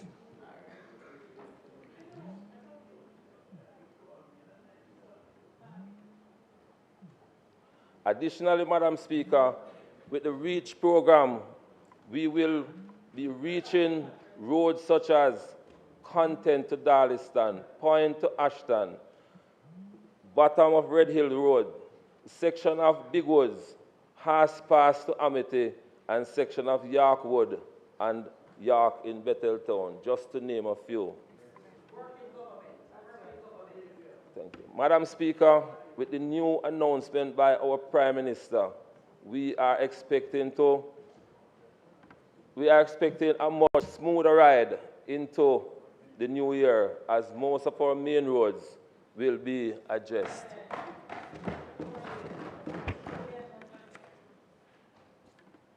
Madam Speaker, Thomas Fuller once said, and I quote, "You never know the worth of water till the well is dry." Madam Speaker, the Dan Choate water system is now in a much better position than it was a year ago. However, the lines leading to Betheltown are desperately in need of replacement so as to get a proper supply in the communities. Madam Speaker, the well in Petersville is now completed and expected to commission into service by early next year. Madam Speaker, my team and I are currently in the final stages of putting a proposal together to submit to the ministry for the harvesting of water at the Beeson Spring and Robbins River.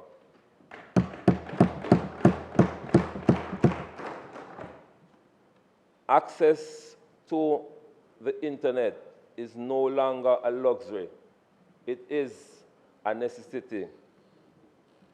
Madam Speaker, I want Westmoreland Eastern to be a place where every child, regardless of where they live or how much their parents earn, has access to a world of knowledge at their fingertip. Where digital classrooms become incubators for a new generation of leaders. Madam Speaker, I am thrilled to announce the upcoming installation of our 7th and 8th community Wi-Fi access point in Lime Tree Lane, Beeson Spring, and Lambs River District in Betheltown Division in Eastern Westmoreland. Madam Speaker, by expanding the technology, especially for our youth, we are giving them the tool they need to succeed in the digital world.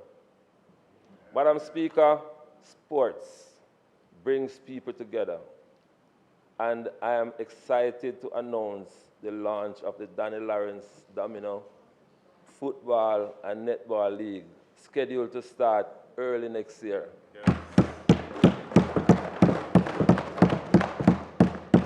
These events will bring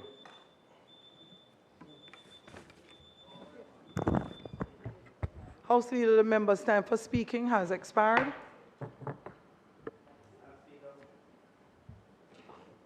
Madam Speaker, the member time has expired. May I ask that you grant him additional 5 minutes? 5 minutes in order to complete his presentation, if you may.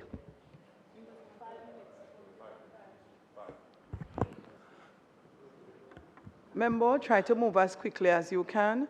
Question is that the member's time be extended to allow him to complete. You will not get more than 10 minutes, member. Next minister. Members, those in favor? Aye. Those against? The ayes have it. Thank you, Madam Speaker, but I don't really need 10. I'll wrap up long before so we can continue with the business of the day. Right.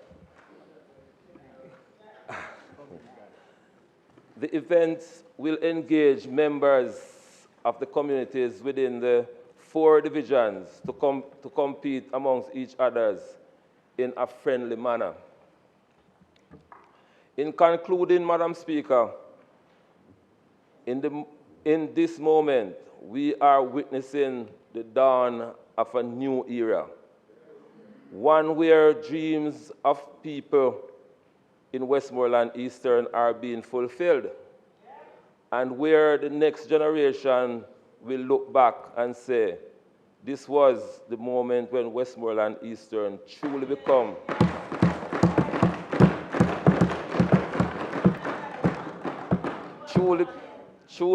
the constituency it was always destined to be.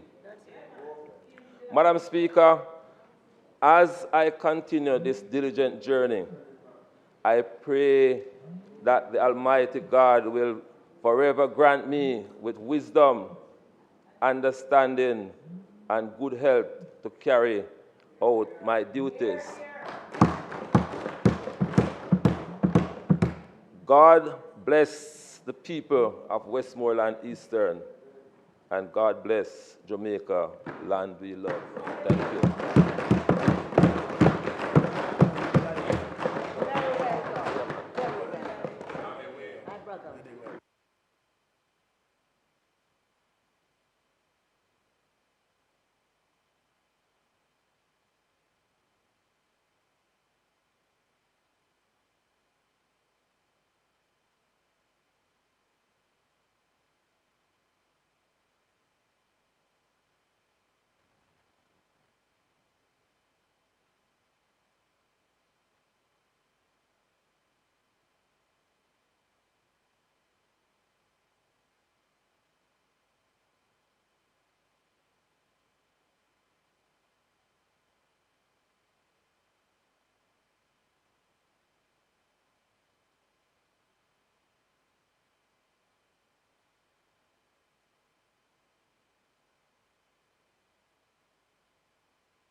House Leader.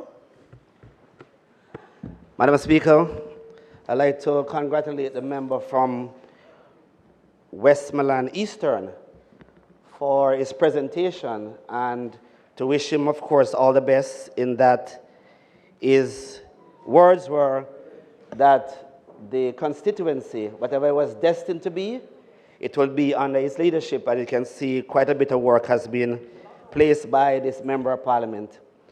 Madam Speaker, I now ask that you invite the next speaker, the member from St. Thomas Eastern, Dr. Michelle Charles, to make her contribution.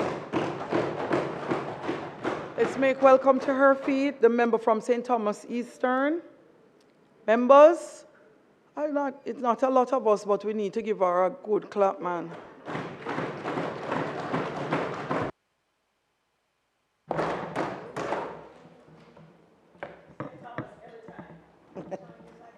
Madam Speaker, I must first of all say thank you to Almighty God, for it is He who is the architect of my life, and it is He who deserves the highest praise. Madam Speaker, I am delighted to rise for the 4th time in this honorable House as Member of Parliament for St. Thomas Eastern. When I became Member of Parliament in September 2020, St. Thomas was considered to be the forgotten parish. It wasn't even on the map in some people's minds. So in my maiden presentation, I informed the nation that St. Thomas Eastern had the audacity to shine. In my second presentation, Madam Speaker, I informed the nation that despite being faced with unprecedented challenges, there was a flicker of light in St. Thomas Eastern, and we were confident that we would shine. Last year, Madam Speaker, the transformation in our constituency was significant, and we felt ourselves elevating in the light. So the title of that presentation was Elevating in the Light. This year, Madam Speaker, I stand here to report to the nation that the state of St. Thomas Eastern is even stronger than the last. And I say to the residents who are experiencing this industrial revolution after almost 28 unbroken years of stagnation and darkness, and who can literally see that we are better off today than we were 4 years ago, I say to my St. Thomas Eastern family through you, Madam Speaker, the whole world is looking and they can see our light shining. So don't let your light go out. Hold on to your victory. Madam Speaker, I take this opportunity to thank my councillor, Michael McLeod, and councillor caretakers Winston Downey, Michael Hugh, and Nordine McKenzie. Thank you also to my secretaries, Ms. Cooper and Ms. Small, and my entire Diamond team. I could not carry out my duties without you all, and I must extend my sincere appreciation. Madam Speaker, let me also acknowledge my daughter Drew and my son Chad, along with my parents Pernell and Gloria, and my extended family and friends for their unwavering love and support. Madam Speaker, allow me to acknowledge with fierce pride and joy the member from Clarendon Southeastern and my little brother Pernell Charles Jr.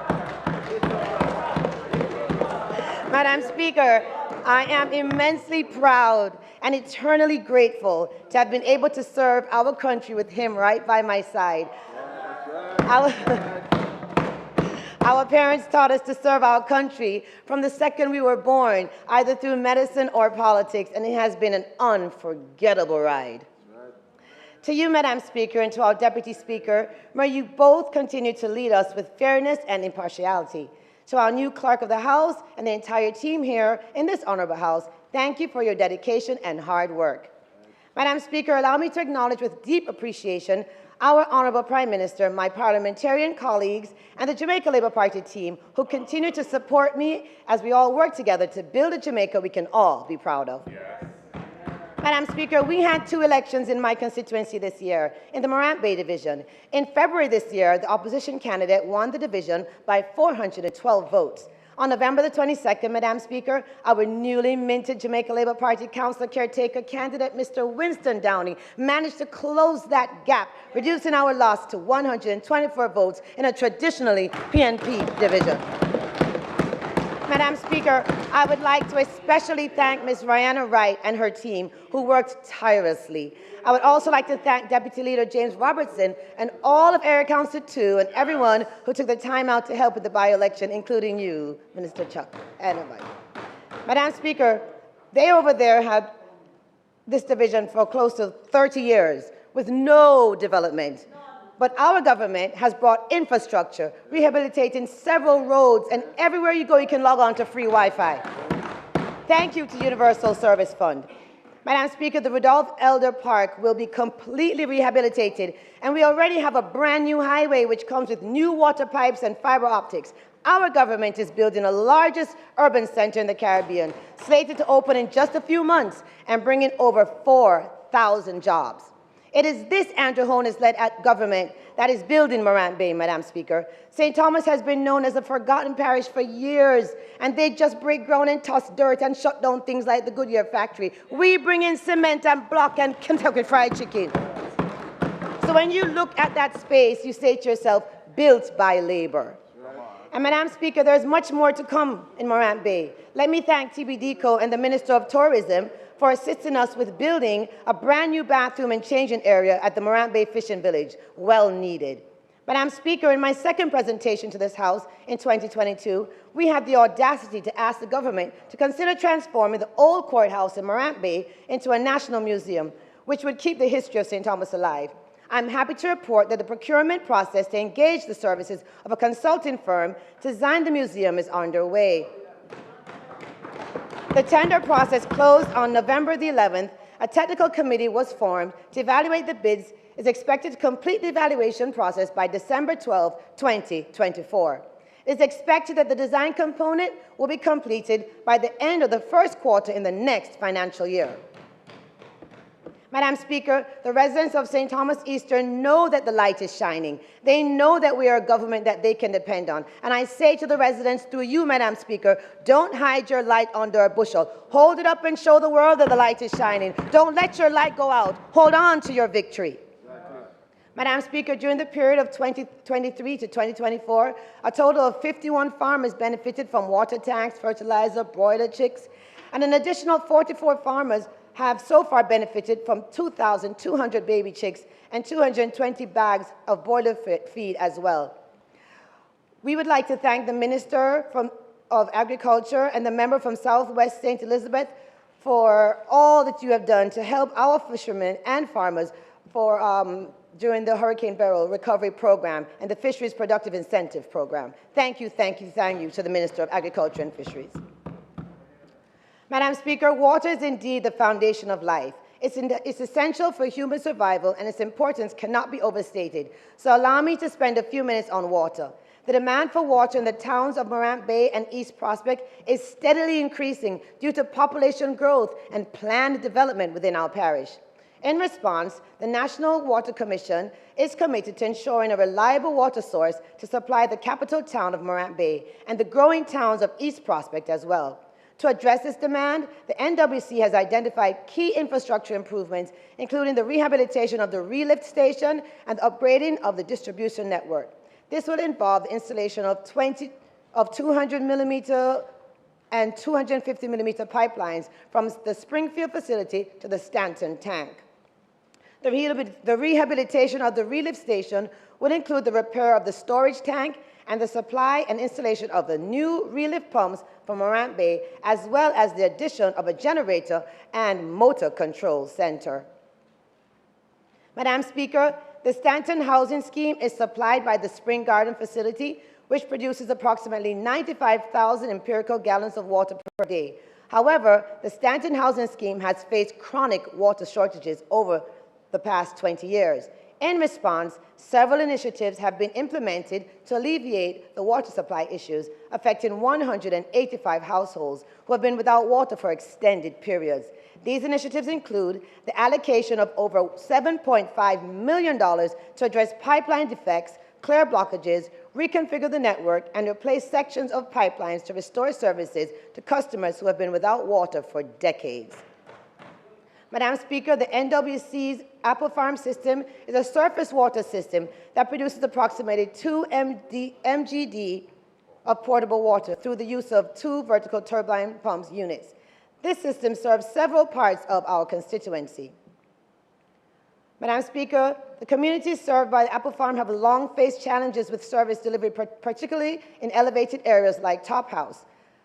Additionally, residents in Stokes Hall and surrounding areas are now experiencing disruptions due to ongoing road work, which frequently damage small 2-inch distribution lines, worsening the area already that has poor services. To address these long-standing issues, our assessments have revealed that demand on the Apple Farm system must be reduced. This will be achieved by repairing leaks, especially on the larger trunk mains, and by regularizing individuals who are illegally accessing water.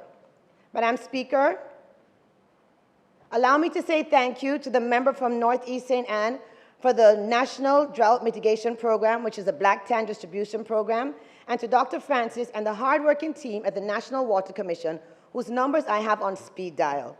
Access to clean water drives economic growth, improves health, and increases productivity.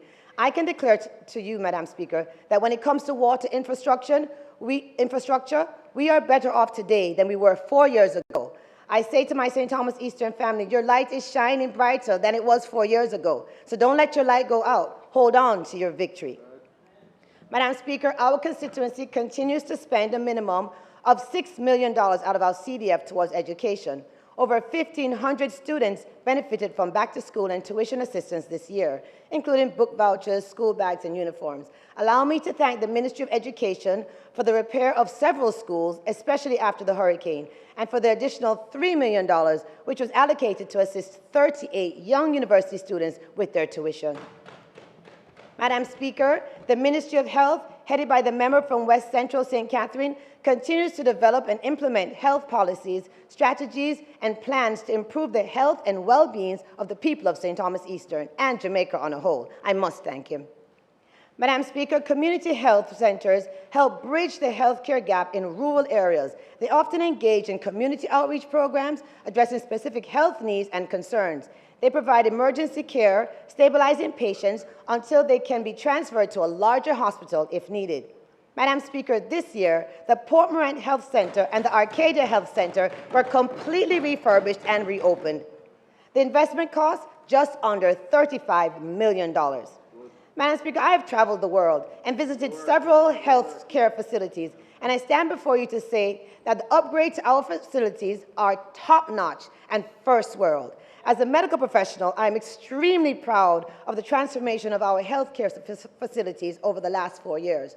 When it comes to healthcare, we are way better off than we were 4 years ago. And I say to my St. Thomas family, I see your light shining with your brand new air-conditioned clinic and your pharmacy at the Port Morant Health Center. So you don't have to go down to Morant Bay to fill your prescription. So remember, don't let your light go out. Hold on to your victory.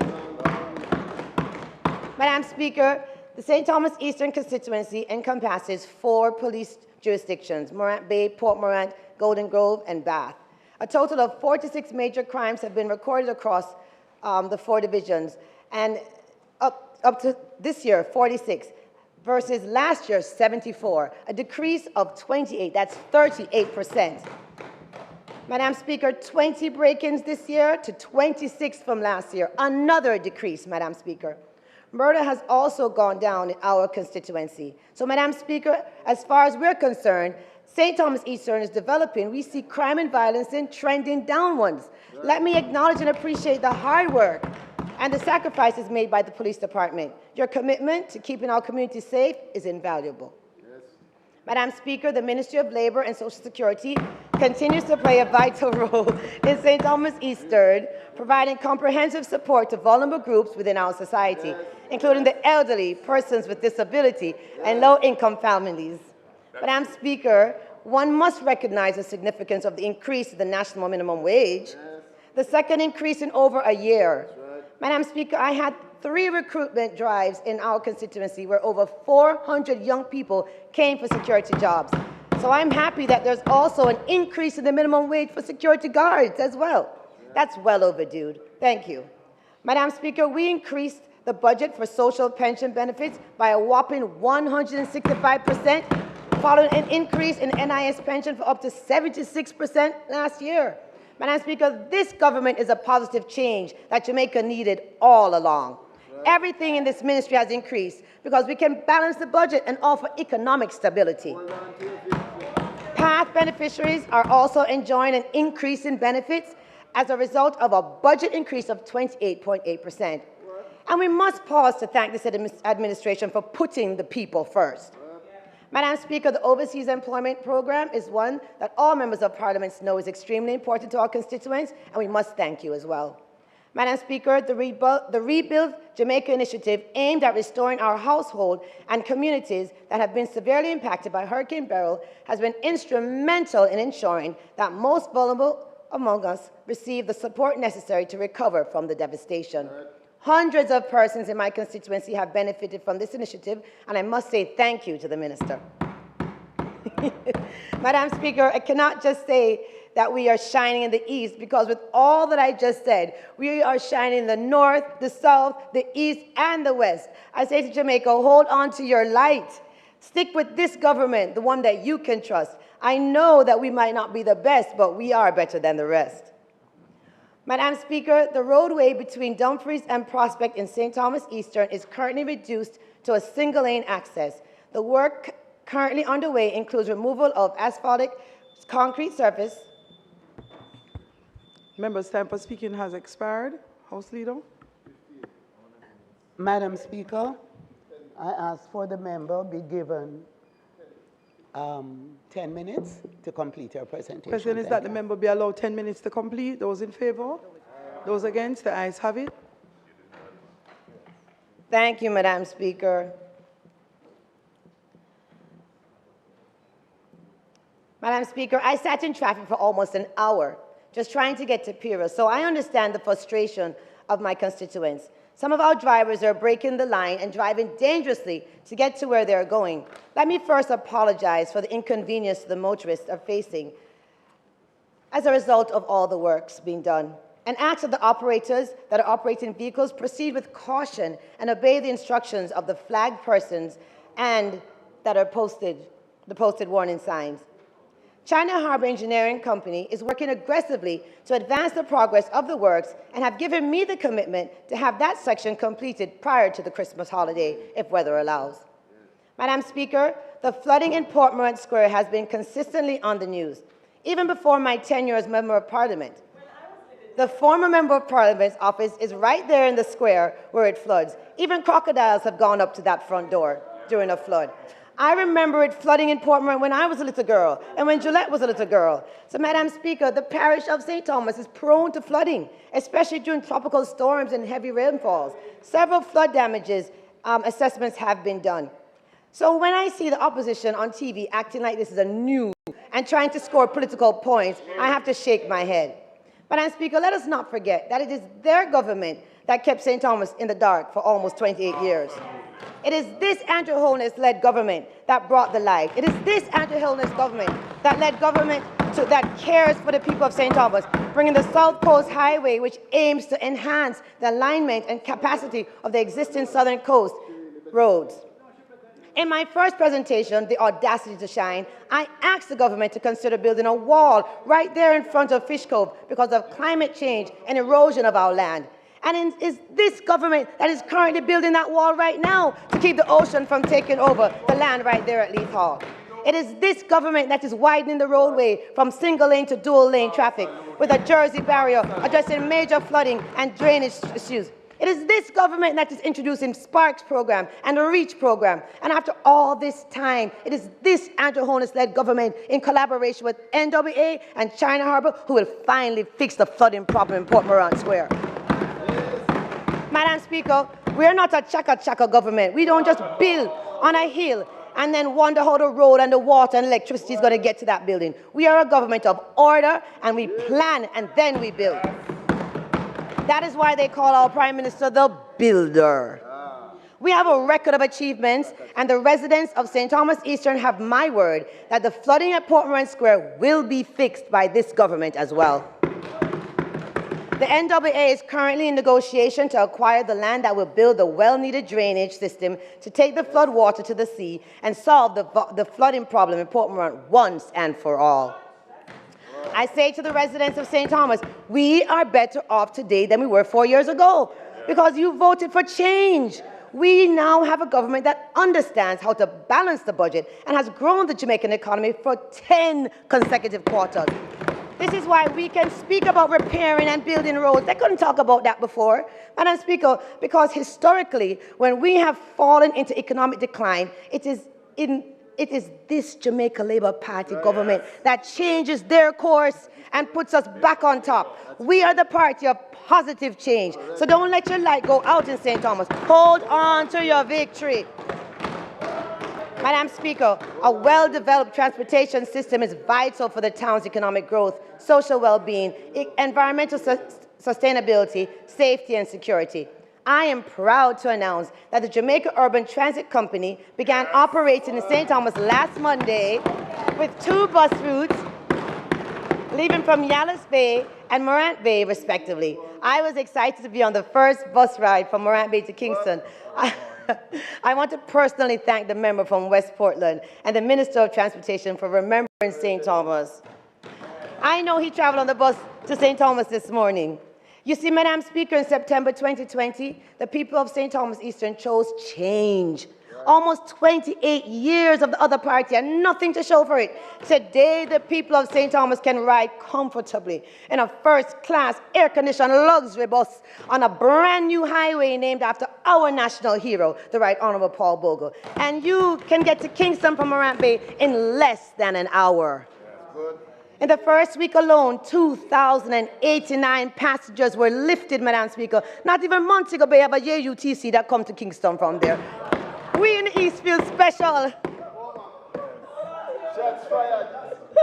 The Jamaica Labour Party was a positive change we needed all along, and we're not going back. Madam Speaker, the journey ahead is exciting. The government has a record of achievements when they over there have a record of, you know what over there have a record of. We are the positive change that Jamaica needed, and we have a record of achievements, especially in St. Thomas over the last 4 years, to prove it. Right. Madam Speaker, let me close by reminding us, elected in this chamber, that we are the light that shines bright in the darkness. We are the beacon of hope, guiding our nation towards a brighter tomorrow. Yes. When we tear down each other and shine a negative light on each other, we dim the brightness of our nation. As a brand new member of Parliament in 2020, just a few weeks old, a baby in Parliament, while learning to navigate my job, the leader of the opposition drove all the way to my constituency before the highway was complete to demonize me and to dim my light. And yes, I took it personally. And I say to the opposition, through you, Madam Speaker, as you drag our Prime Minister's name through the mud internationally, can we choose Jamaica? Let us choose Jamaica. Let's choose to shine and to inspire and to uplift each other. Let us choose a future that is brighter than our past. Together, we will build a Jamaica where every child can thrive, where every community can prosper, and where every citizen can live with dignity. Madam Speaker, through you, I say to St. Thomas and to Jamaica, we are shining even brighter than we were 4 years ago. Do not let your light go out. Third term, we say. I pray for love, light, and blessings on St. Thomas Eastern and Jamaica, land we love. Thank you, Madam Speaker.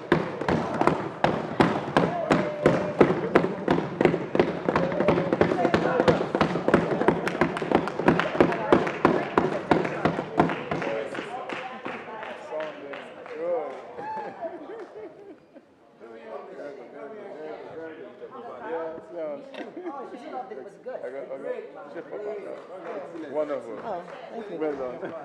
Excellent. Excellent. We ended the year well. Oh, about fire. I don't mind. He's the one person.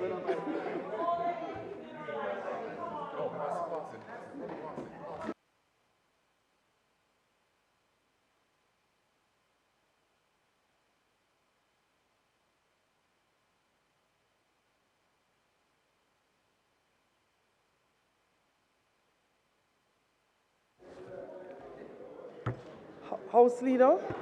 Madam Speaker, at this time, I ask you to please invite Mr. Robert Miller, Member of Parliament for St. Catherine Southeast, to make his presentation, which will signal the close of the debate. Thank you. Thank you, House Leader.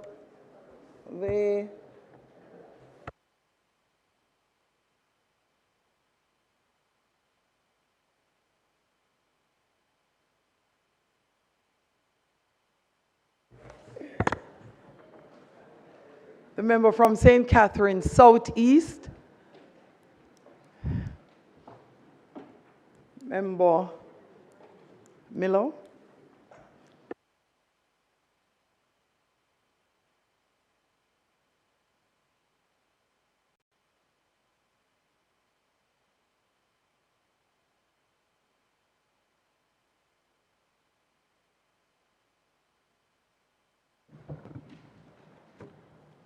Thank you, Madam Speaker.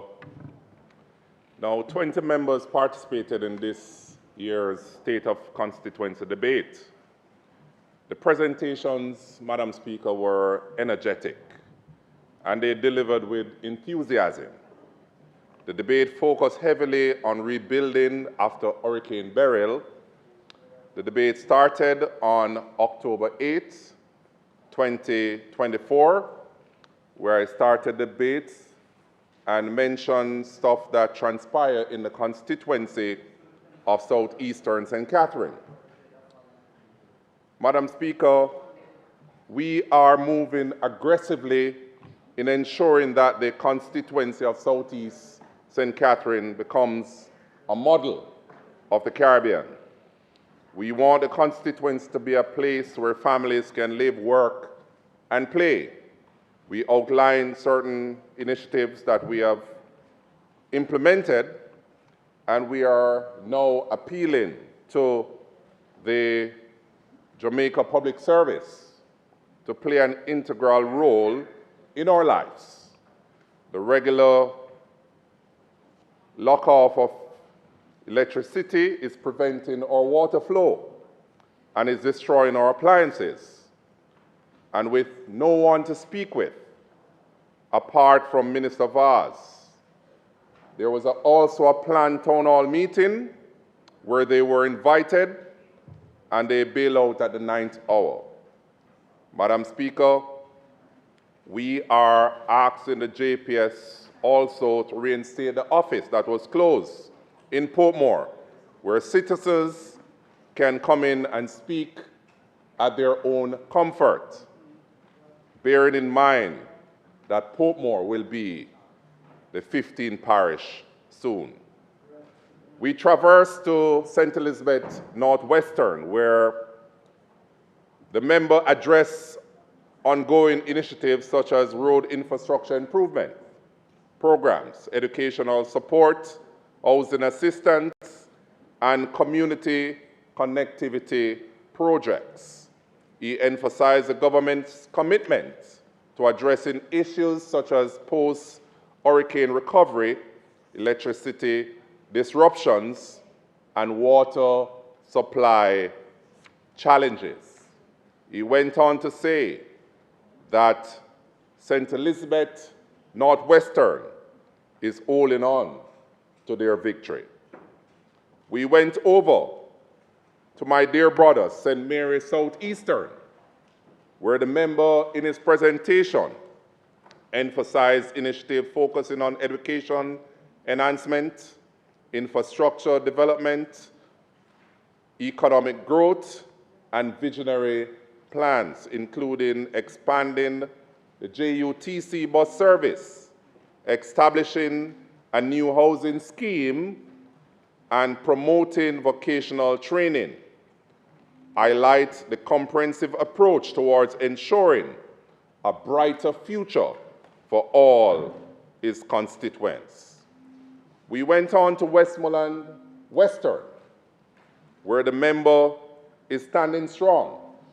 The member articulated his views, and I highlighted that with partnerships among the government and local organizations such as the Negril Chamber of Commerce and the Jamaica Hotel and Tourist Association, efforts have been made to foster economic growth and improve infrastructure.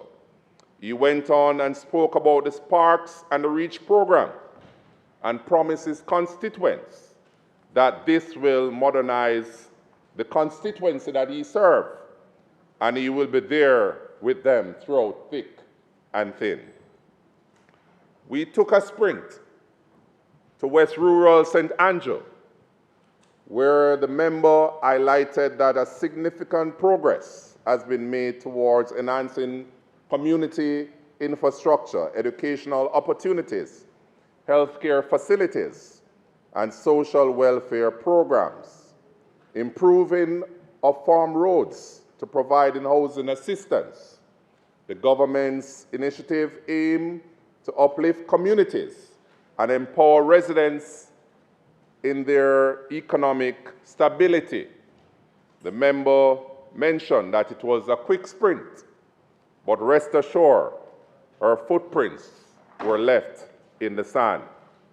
We went to Hanover Western, where the member presentation talked about the housing infrastructure and emphasized the importance of the Prime Minister's new social housing program, where many needed citizens in her constituency benefited from this program.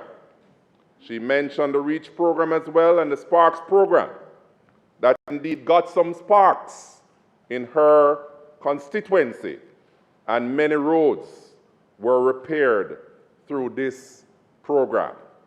She's carving the road of success for a second term in the near future. We went over to St. Mary Western.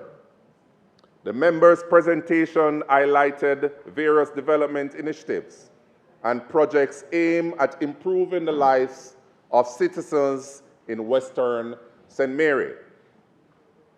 From the Greater Mason Hall Water Project to the Industry Pen Housing Scheme and the proposed social economic zone at Bascobel, significant efforts were being made to enhance infrastructure, healthcare, education, and economic opportunities in the constituency.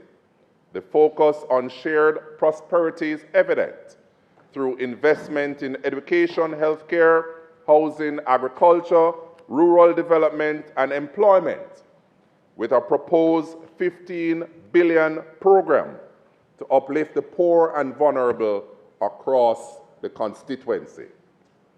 Now, this Member of Parliament boasts about the need for food security. As a farmer himself in southeastern St. Elizabeth, he spoke about the plans that were implemented. And recently, the Essence Valley Irrigation Project, which brought water to over 100 hectares of farmland, which benefits over 1,000 farmers at a cost of $6 billion, which will be powered by solar. Essence Valley, Madam Speaker, will also have food processing facilities along with cold storage. And the member said in his presentation that he will transform his constituency as he has done and will continue to do, and he will pave the path for the years to come. The first member from the opposite bench, from northwestern Manchester, thanked the government for the Troy Bridge and also raised some concerns about the impact of backside transportation on road safety. His presentation also addressed transportation challenges faced by rural communities, emphasizing the need for expanded routes and improved access to proper transportation. Overall, the focus of this member was advocating for improvements in infrastructure and transportation. But the government hears the member and is moving with alacrity where this is concerned. In Manchester Southern, the member was excited. The member in his presentation highlighted that over 440 households receive monetary assistance, while support was extended to farmers and fisher folks. As the constituency grapple with infrastructural challenges, including bad roads that have been seen for years of neglect, plans are afoot to develop these corridors and to ensure that the constituency of Manchester Southern remains in his column.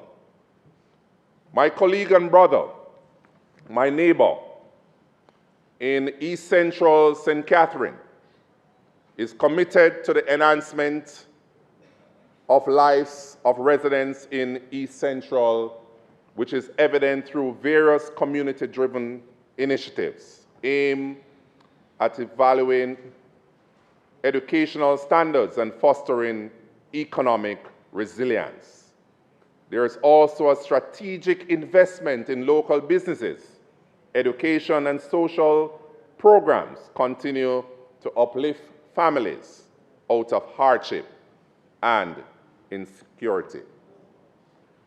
My colleague from Kingston Central highlighted efforts that have significantly reduced violent crimes in the area, notably credited to the Parade Garden Zone of Special Operations.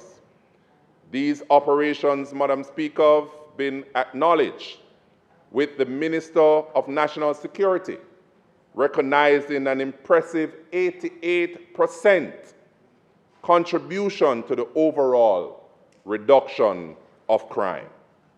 The infrastructure in the constituency has been enhanced. Substantive advancements have been made, specifically with the rehabilitation of community roads that have been faced challenges due to adverse weather conditions. We went over to St. James Southern, where the minister and member emphasized on his commitment to enhancing the quality of life. The member has initiated various water projects which are crucial in providing reliable water supply to the numerous communities, some of which have faced long-standing shortage. The rehabilitation of roads under the government Sparks and Reach program was of significant assistance in his constituency. He mentioned the aftermath of Hurricane Beryl and how he's there to support local farmers through resource distribution and the rehabilitation of farm access roads. We went over to Westmoreland Central, where Member Wright highlighted public-private partnerships, revitalizing inner-city communities. These partnerships are effectively transforming inner-city communities, leading to reduce of crime and increased youth engagement. Major investment in this road infrastructure. He also stated that the constituency is experiencing growth in tourism and job creation, particularly in the small hotel and BPO sectors. The member also mentioned disaster response efforts post-Hurricane Beryl and ongoing security enhancement, including a new police headquarters. He's saying also that his constituency will always choose right when the time is right. We went on to St. James Central, where the member outlined that over 80 pieces of smart boards were required to be shipped to his constituency to be placed in his institutions, to put his institutions on the cutting edge. He's pushing that holistic development of his constituents. The member mentioned the no objection letter which he received from the St. James Municipal Council to commence work on his multi-purpose court, which will consist a jogging trail, futsal, and park benches, and general beautification of the area. We went over to St. Andrew Western. The member boasts of his 60th anniversary of the Duane Park community. House Leader, the member's time for speaking has expired. Madam Speaker, the member's time for speaking having been expired, I beg to move that it be extended by 5 minutes to allow him to complete his presentation. May it please you, Madam Speaker. The question is that the member's time be extended by 5 minutes. Those in favor? Those against? The ayes have it. Thank you. The member mentioned about the anniversary dinner as well. He mentioned that the importance of the government to take seriously the Sandy Gully, which is a threat to residents of Seaview Gardens, Waterhouse, and Washington Gardens.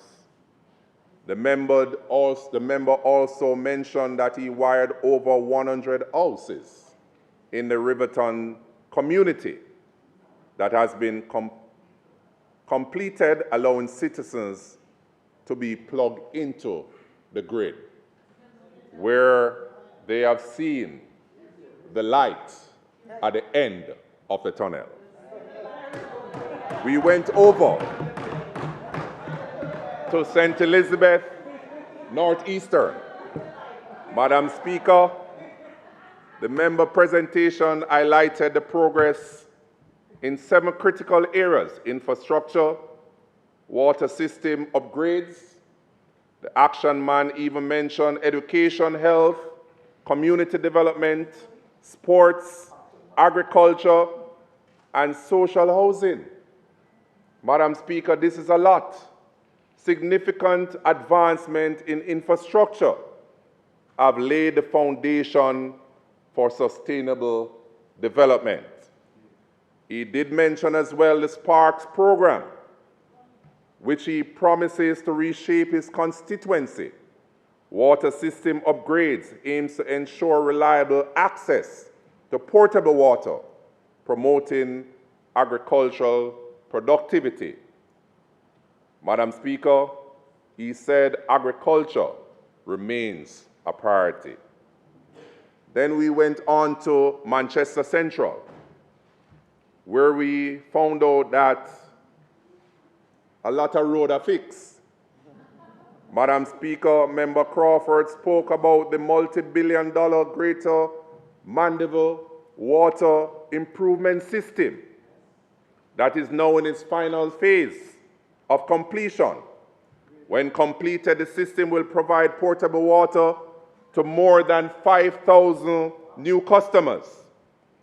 She mentioned also about the Maypen to Williamsfield leg of South Coast Highway, which significantly reduced travel time between Mandeville and Maypen and Mandeville and Kingston, which has now been completed. In the area of housing, more than 1,000 new low-income housing and service lots have become available through Phase 1 and 2 of the NHT Perth housing development. Madam Speaker, she said this is a step in the right place to ensure that the middle class is well taken care of.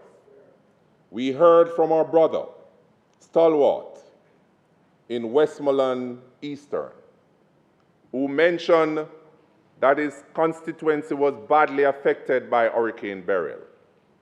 However, recovery efforts were made, and the farmers and fisher folks were assisted. The fishing infrastructure will be upgraded with cold storage and better docking facility. The mention said that modernization of the school is underway in adding computer labs and digital libraries. And pretty soon, 2 of its primary schools will be fully digital, equipping the students with the tools to complete globally. We just heard from our sister in St. Thomas Eastern, who appealed to the constituents not to give away their light. She mentioned the JUTC, who started operating in St. Thomas with 2 bus routes, 701 and 702, leaving from Yallas to Moran Bay is a major achievement in regards to our constituents. Madam Speaker, we have heard all the reports. From all indication, people might say, nothing now go on, but big things are going on. Madam Speaker, from these presentations, the government is resolute in meeting the need of every single constituent, and the government is purposefully achieving their mandate as a caring government. I thank you, Madam Speaker.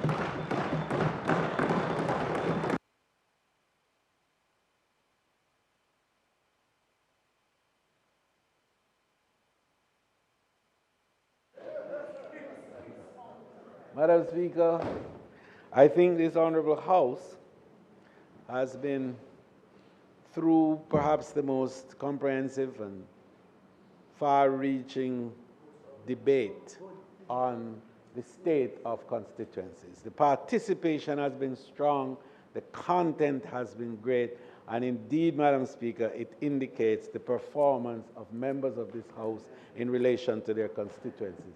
And I really want to commend them. I want to particularly commend the member who moved the resolution, and he will have to, of course, ask for the approval of the resolution in due order. So I just wanted to intervene at this point, Madam Speaker, to indicate how this Honorable House is seized with the performance of the members in this particular debate, and certainly to make the strong inference of how it will find itself into the budget of 25 to 26 fiscal year. May it please you, Madam Speaker. Madam Speaker, I now ask that the motion moved and on the 8th of October 2024 with respect to proposals put forward by members of Parliament regarding constituency matters be approved. Thanks, member. The question is that the motion be approved. Those in favor? Those against? The ayes have it. House Leader. Thank you, Madam Speaker. Madam Speaker, I now beg to move for recommittal of the items starting with statements by ministers to the conclusion of the agenda. And Madam Speaker, I just wish to thank members for allowing the kind of truncations that took place in relation to the agenda itself. But indeed, it offered the opportunity for us to do a lot of business today and to cover some valuable grounds, particularly to enable the Bank of Jamaica to have discussed properly and thoroughly the fiscal statement that they presented. May it please you, Madam Speaker. Thank you very much, House Leader. Statement by ministers. Minister of Legal and Constitutional Affairs. You make her welcome. Thank you, Madam Speaker. Following on my ministerial statement 1 week ago on December 3, 2024, I am pleased to inform this Honourable House and the people of Jamaica that a bill entitled An Act to Repeal the Jamaica Constitution, Order in Council 1962, and to provide for the legal recognition and operation of the Constitution of Jamaica, notwithstanding the repeal of that order in council, to amend the Constitution of Jamaica to provide for a non-monarchical head of state, thereby establishing Jamaica as a republic, to make other amendments in respect of certain provisions of the Constitution, and to provide for connected matters, is today tabled in this Honourable House.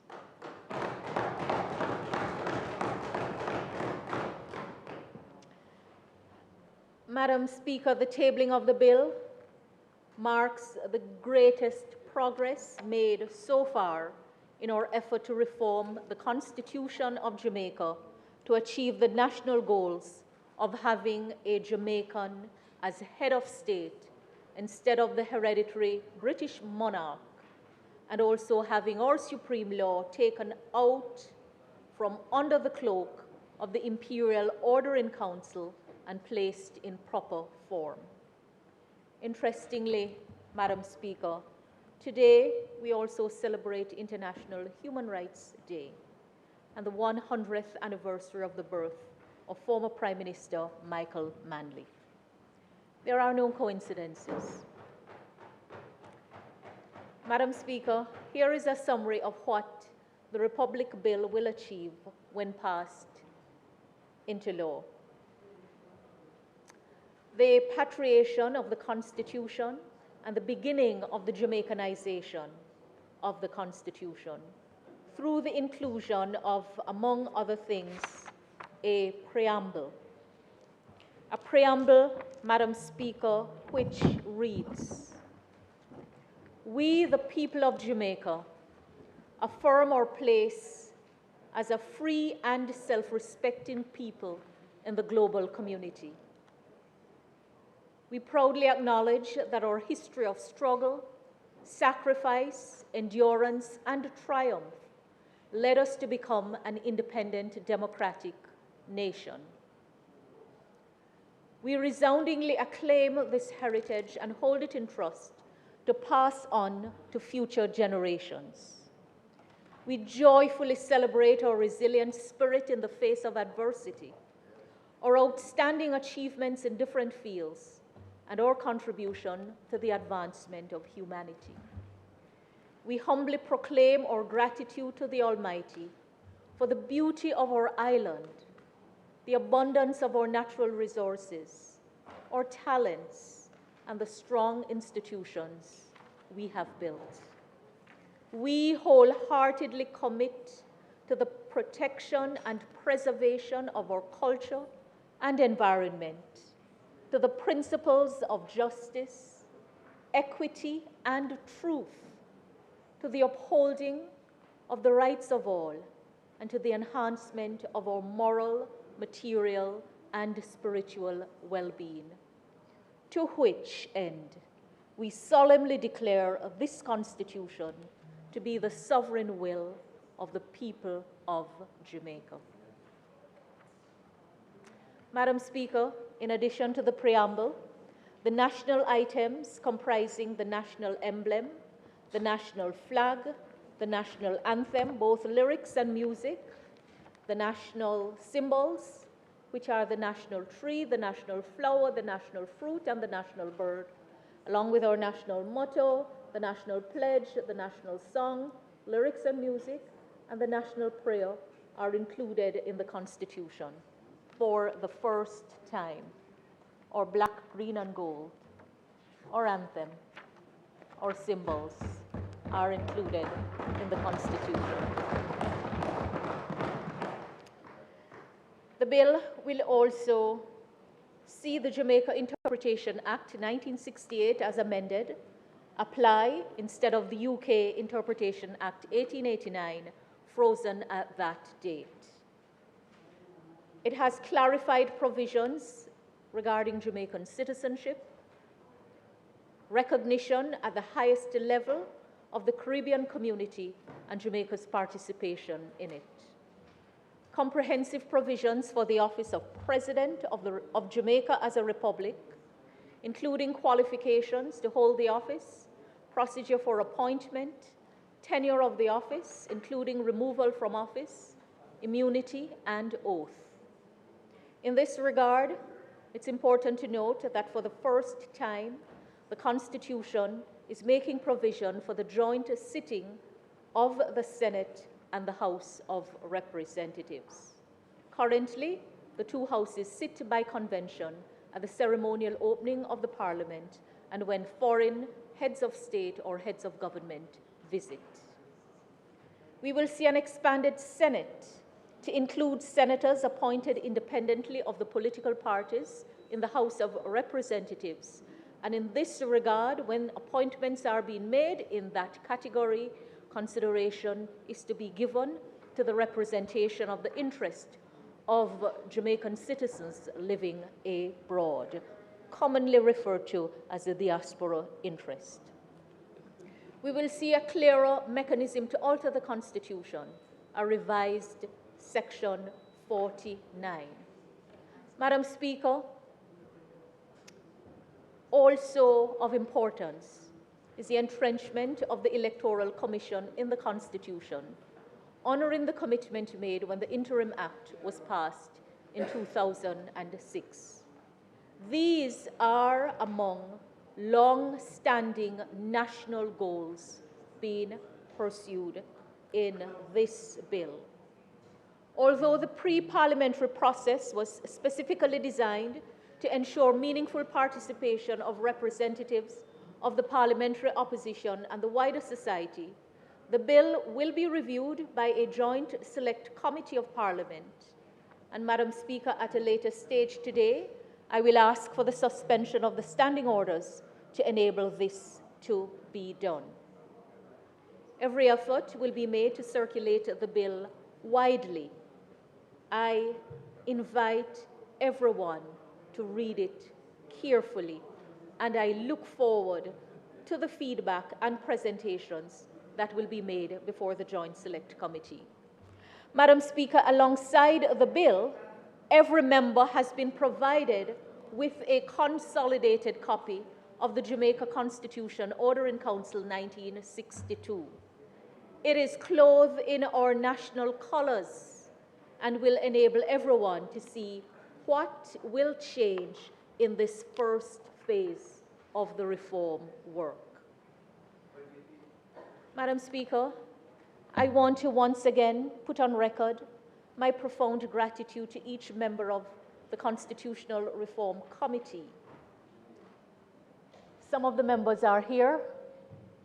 The representative of the Jamaica Umbrella Groups of Churches, Dr. Elaine McCarthy, and her soon-to-be husband, Dr. Nadine Spence, representing civil society, and Mr. Sujay Boswell, representing the younger set of people in the nation. Also want to thank the supporting secretariat, led by Permanent Secretary Mr. Wayne O. Robertson. And Mr. Robertson is present here, as well as members of the secretariat from the ministry who are here witnessing this historic occasion. They have worked well, Madam Speaker, and they are shining like true stars. The ministry also present is our Director of Legal Reform, Ms. Nadine Wilkins, and I will specially mention Mr. Christopher Harper, our Senior Constitutional Reform Officer, who has worked tremendously. I know I run into trouble when I start naming because the team has worked well. So please just understand that it is not my intention to exclude anyone because as a team we have worked well and it has been a journey of immense growth. The Ministry of Legal and Constitutional Affairs will publish the next steps to keep everyone abreast on where we go from here. In closing, Madam Speaker, I put on record my pleasure for the signal of bipartisan support here in the Parliament. And I omitted to mention Mr. Anthony Hilton, who is one of the opposition representatives on the committee. I really believe that the signal of bipartisan support before going to the people for their approval in the pursuit of these national goals is the right thing to do. I expect that the deliberations of the Joint Select Committee will be robust. And I know that there are views as to how this can be done, but we are where we are, and it is a historic place. I believe that history will record this day positively for many reasons. As I listened to Member Charles, I couldn't help but borrow your line. Let's choose a future that is brighter than our past. I say, to God be the glory, and may God continue to bless Jamaica, land we love.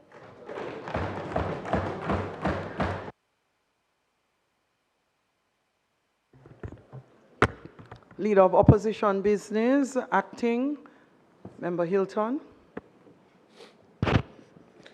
Thank you, Madam Speaker. Madam Speaker, it is to be acknowledged that today is an important day. It marks a landmark in a journey that was started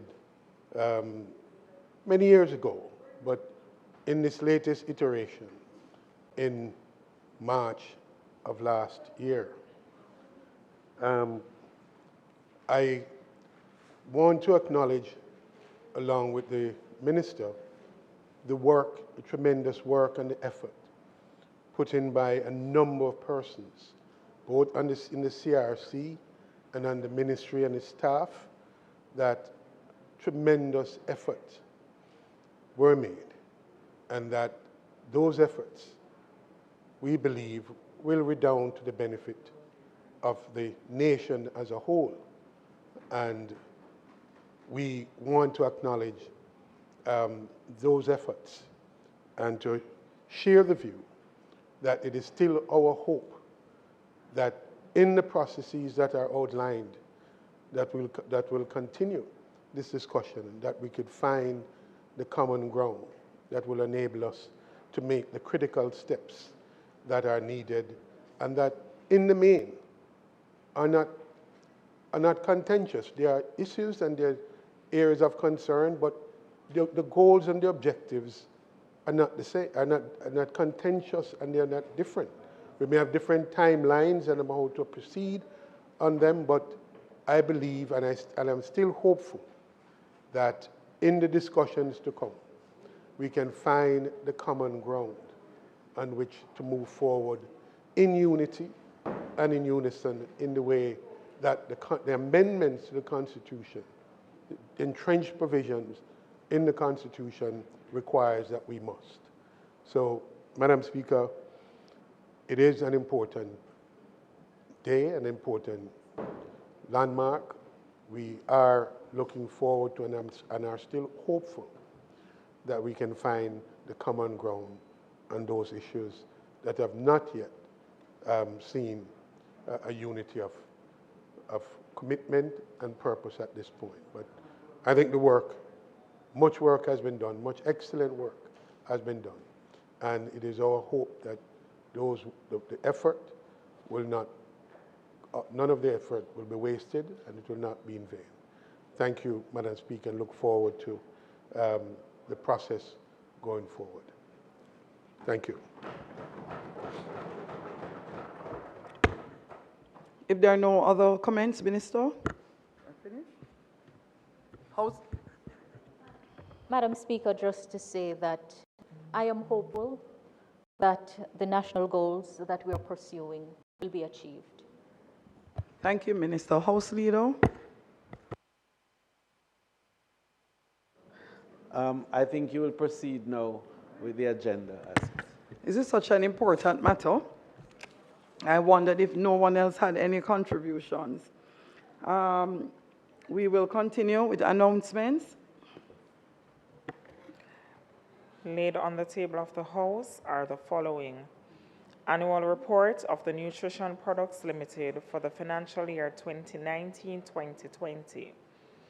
Annual report of the National Council on Education for the financial year 2017-2018. Annual report of the Early Childhood Commission for the financial year 2020-2021. Annual report of the Caribbean Maritime Institute for the financial year 2015-2016. Annual report of the National Education Trust for the financial year 2016-2017. Annual report and audited financial statements of the Jamaica International Free Zone Development Limited for the financial year 2018-2019. Annual report of the Overseas Examination Commission for the financial year 2019-2020. Annual report and audited financial statements of the Social Investment Fund for the financial year 2023-2024. The Integrity Commission report of investigation concerning irregularities in respect of the construction of a residential development located at 2 Wycliffe Close, Beverly Hills, Kingston 6, contrary to the terms of building permit issued to Estate Bridge Holdings Limited by the KSAMC.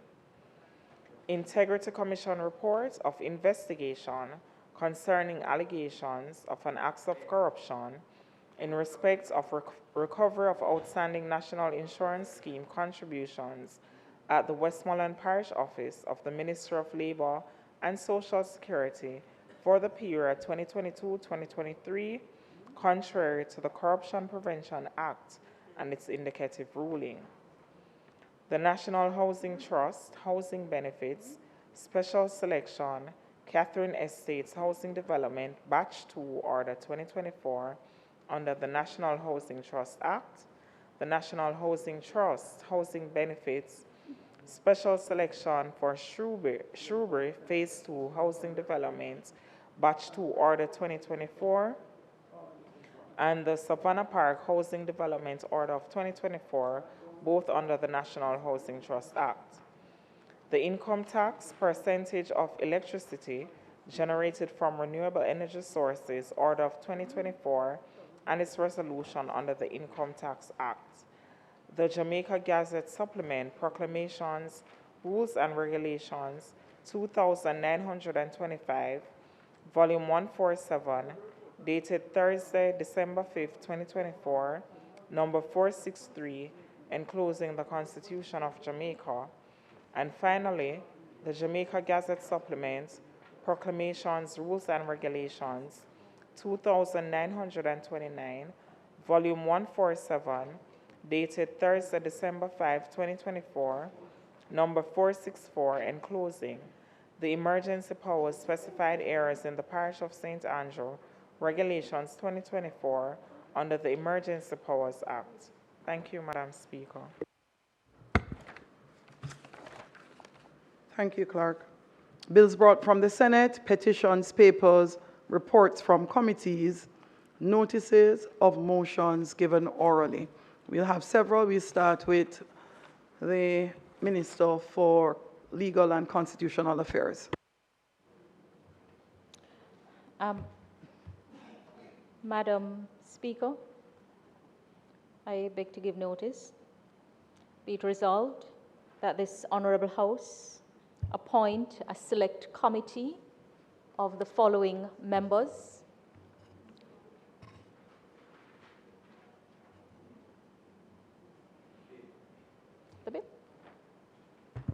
Minister, go ahead.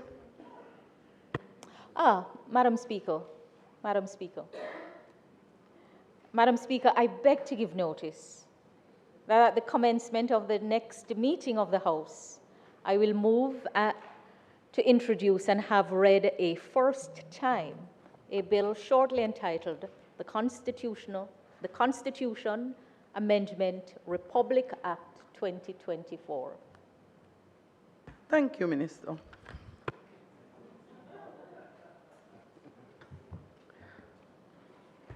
Madam Speaker, on behalf of the Minister of Finance and the Public Service, I beg to give notice that at the next meeting of the House, I will move the following motion.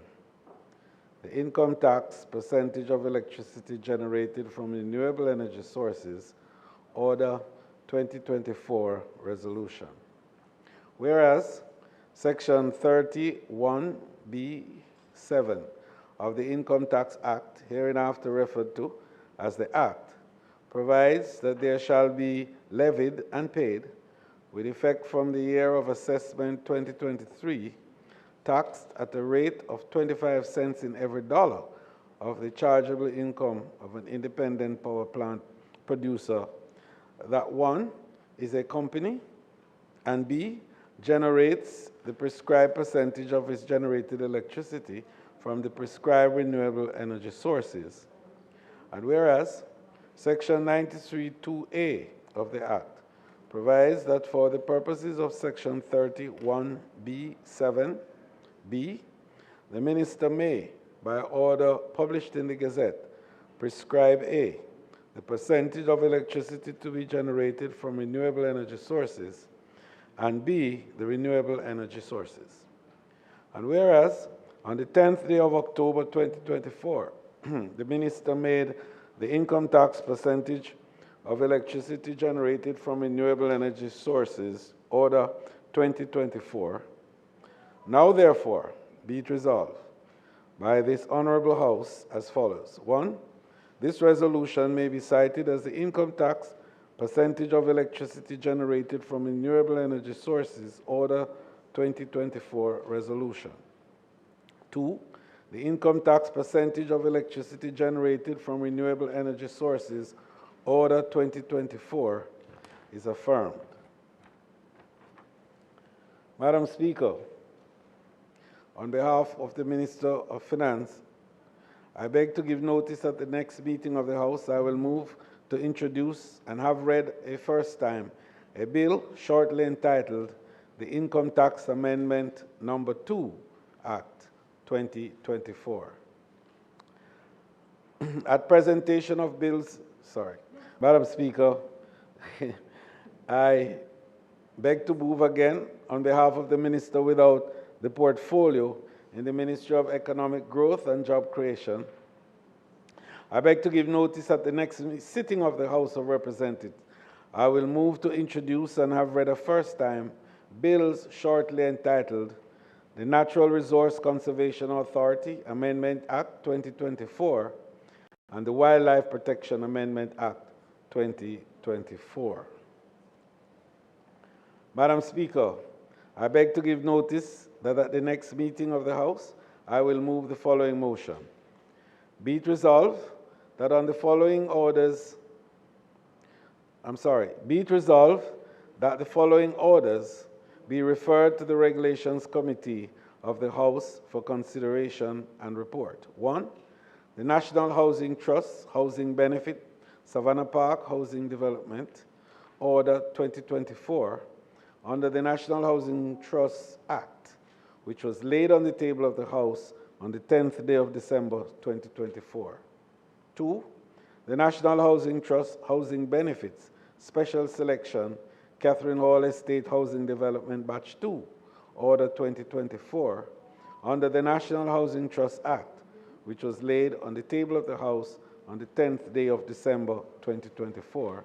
And 3, the National Housing Trust Housing Benefits Special Selection, Shrewsbury Phase 2 Housing Development, Order 2024, under the National Housing Trust Act, which was laid on the table of the House on the 10th day of December 2024.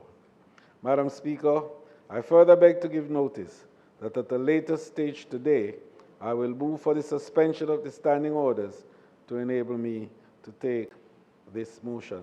Madam Speaker, the motions which were tabled in the House are available for members, and therefore I will avoid reading all the details because they have already been tabled in the House. May it please you, Madam Speaker.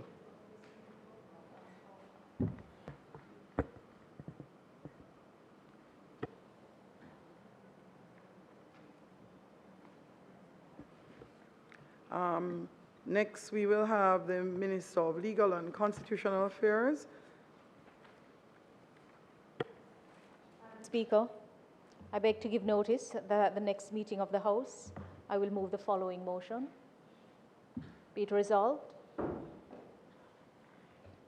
that this Honourable House appoint a select committee comprising the following members: Marlene Malahou-Ford, Chair, Mr. Mika Davis, Ms. Carencia Morrison, Mr. Dwayne Smith, Mr. Mark Golding, and Mr. Anthony Hilton, to sit jointly with a similar committee to be appointed by the Honourable Senate to consider and report on the bill shortly entitled the Constitution Amendment Republic Act 2024.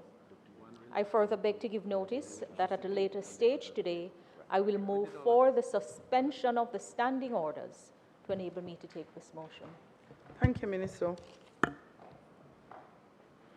Questions and answers to questions. Motions that may be made at the commencement of public business requiring notice. Motions relating to the sitting of the House. Motion for leave to introduce bills. Presentation of bills without leave of the House. First obtained, Minister of Legal and Constitutional Affairs. Speaker, I now move for the suspension of the standing orders to enable me to take the first reading of a bill shortly entitled the Constitution Amendment Republic Act 2024. Members, the question is that the standing orders be suspended to allow the Minister to take the first reading of the bill. Those in favor? Aye. Those against? The ayes have it. The Constitution Amendment Republic Act 2024 read a first time.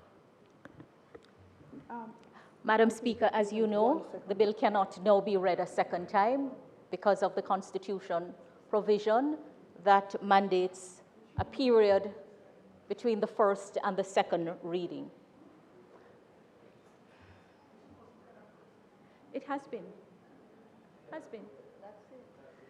Madam Speaker, it has been read a first time. I'm just reminding members that we are using the Section 49(3) provisions, and we cannot move from the first to the second reading before a period of 3 months has elapsed.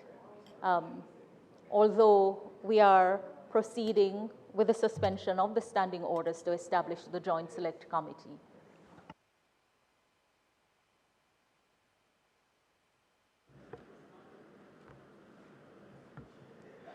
Madam Speaker, I now move for the suspension of the standing orders to enable me to take the first reading of the National Resource Conservation Authority Amendment Act 2024 and the Wildlife Protection Amendment Act 2024.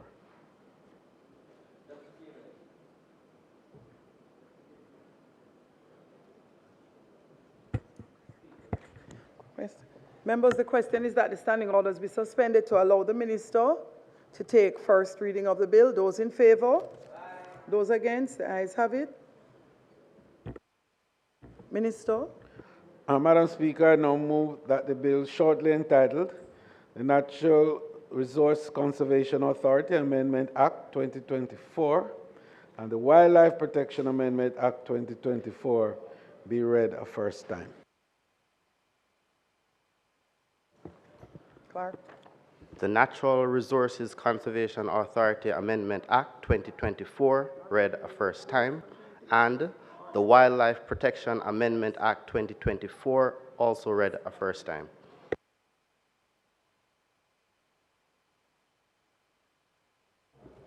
Madam Speaker, I beg to move for the second reading of both bills.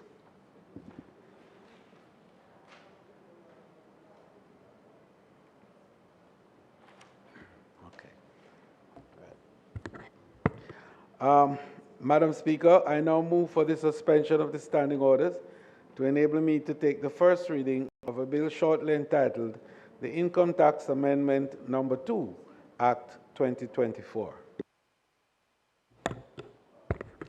Members, the question is that the standing orders be suspended to allow for the first reading of the bill. Those in favor?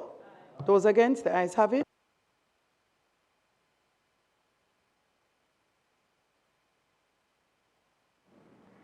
I now move that a bill shortly entitled the Income Tax Amendment Number 2, Act 2024 be read a first time.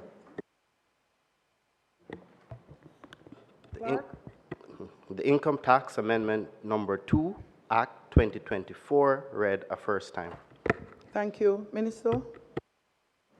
Madam Speaker, I beg to give notice of the second reading of the bill. Thank you, House Leader.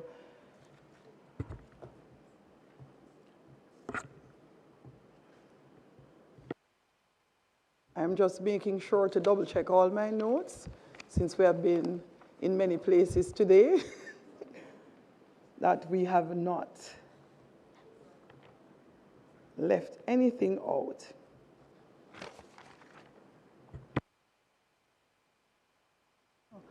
House Leader, we're back at public business. Madam Speaker, I now move for the suspension of the standing orders to enable me to take the motions, notice of which I gave earlier. In respect of the three resolutions from the NHT. Those in favor? Those against? The ayes have it. Madam Speaker, I beg to move that the motions be approved. House, the question is that the motion notice of which the minister gave earlier be approved. Those in favor? Those against? The ayes have it. Madam Speaker, I now move for the suspension of the standing orders to enable me to take the motion in respect of the establishment of the select committee that will sit jointly with a similar committee to be appointed by the Honorable Senate. Notice of which I gave orally. Thanks, Minister. Members, question is that the motion, notice of which was given earlier, along with the names of the individuals to comprise the committee being established or convened, be approved by the members of Parliament. Those in favor? Those against? The ayes have it. Thank you, members. Minister? Madam Speaker, I now ask that the motion be approved.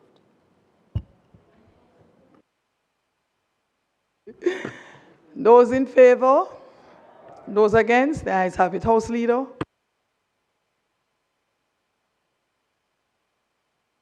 To the end of a long and productive day, covering a number of critical areas and having, as I said, to navigate various modes of iterations as we went through the agenda today.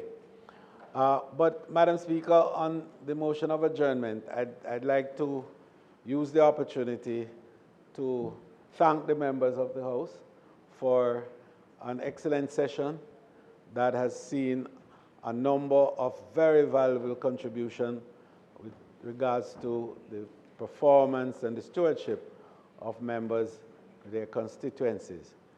Indeed, Madam Speaker, this is what democracy is all about.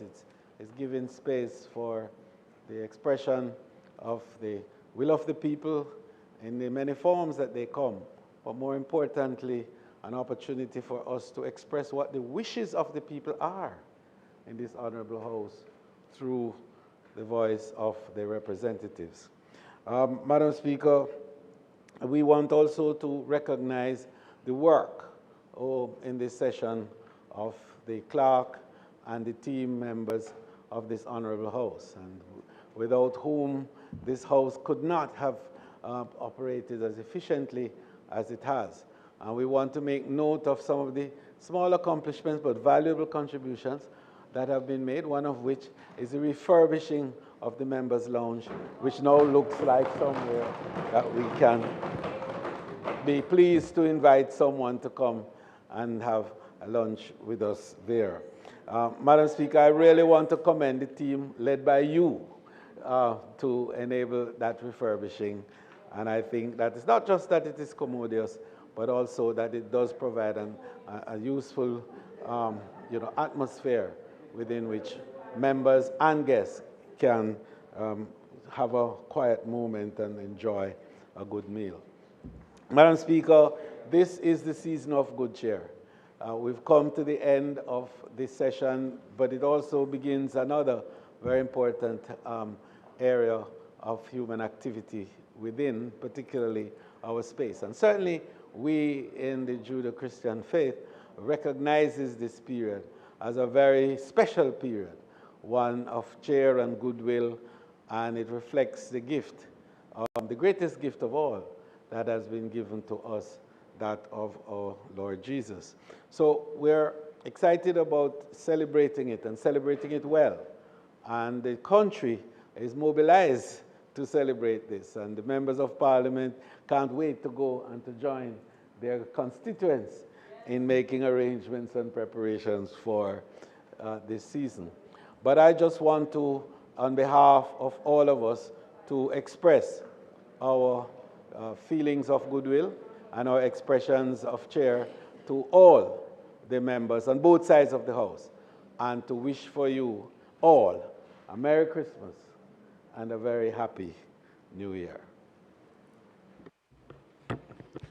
Madam Speaker, I'll be very brief and acknowledge the words of the House Leader on behalf of all of us, but I want to particularly reference the work of you and the staff of the Parliament, and to apologize to the staff for not being able to join them earlier today. I had every intention to, but as you can see, I'm not in the best of health, and so I apologize to them, but I will enjoy my first lunch in the refurbished settings downstairs at the shortest possible time. I hear it's great. I've gotten good report, so looking forward to it. No, I'm not.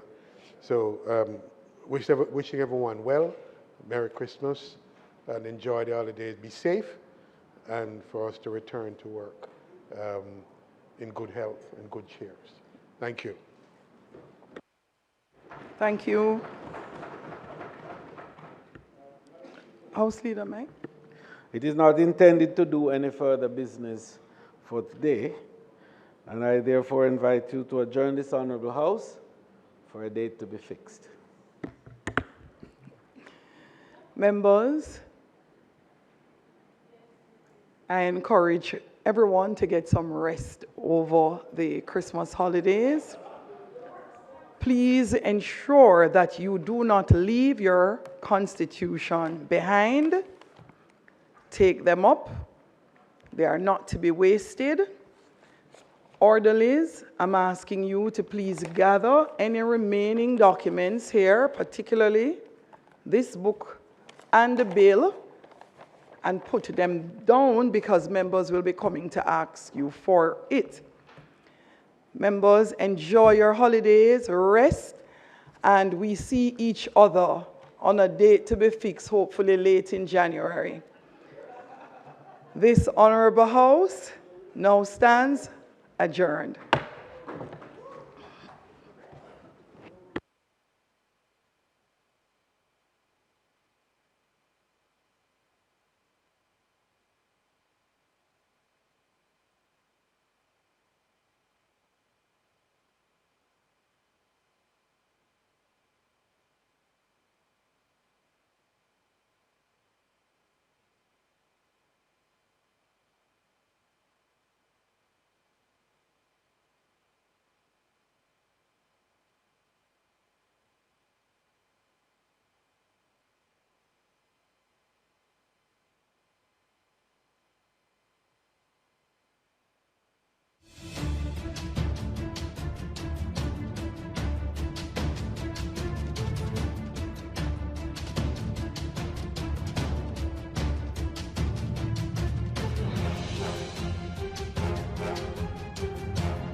Learn a new skill and expand your horizons.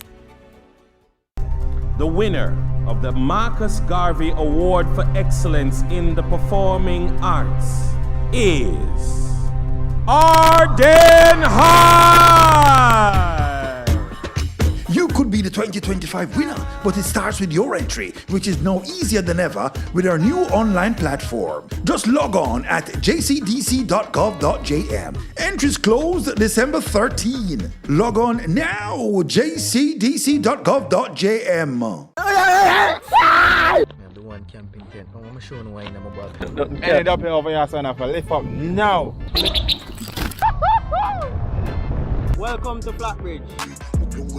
The infamous Dopey Church. I never afraid. If you wash your face with rice water, then you can see Dopey. No, I don't want to say Dopey, no. If I turn the yoke to the left, then the airplane will bank to the left. Oh, that! Oh, that! Where's my bicycle, dog?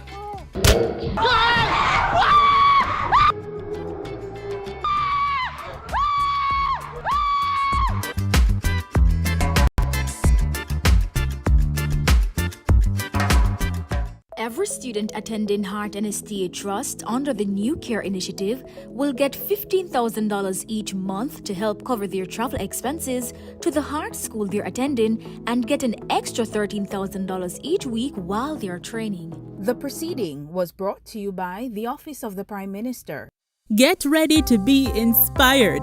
Join us on PBCJ's Giving Hearts, the show that celebrates kindness, compassion, and generosity. So we try to give books, shoes, lunch snacks, and uniform allowance. We'll share powerful stories of individuals and organizations making a difference across the island each week. My mother and I felt the need to keep helping children with special needs and other children. From ordinary people doing extraordinary things to organizations driving positive change. And we haul up garbage, whether with our nets, hooks, picks. Giving Hearts will warm your heart and inspire you to take action. Don't miss Giving Hearts, airing Sundays at 8 p.m. with a rebroadcast on Tuesdays at 6:30 p.m. exclusively on PBCJ, the People's Station. If you want to volunteer, definitely do it. You get actually a rewarding feeling after. Join the movement. Spread love. Give from the heart. Giving Hearts Sundays at 8 p.m., Tuesdays at 6:30 p.m. on PBCJ. Follow us on social media at PBC Jamaica for updates and more inspiring stories. Denise Williams here, inviting you to join us on Financially Focused, the ultimate destination for go-getters who are ready to take the step-by-step actions to master your finances and create a family legacy. Tune in, watch, take notes, and participate to discover the strategies of our expert guests who provide invaluable guidance and powerful coaching tools to supercharge your financial journey. Tune in to Financially Focused, Thursdays at 8:30 p.m. only on PBCJ, the People's Station.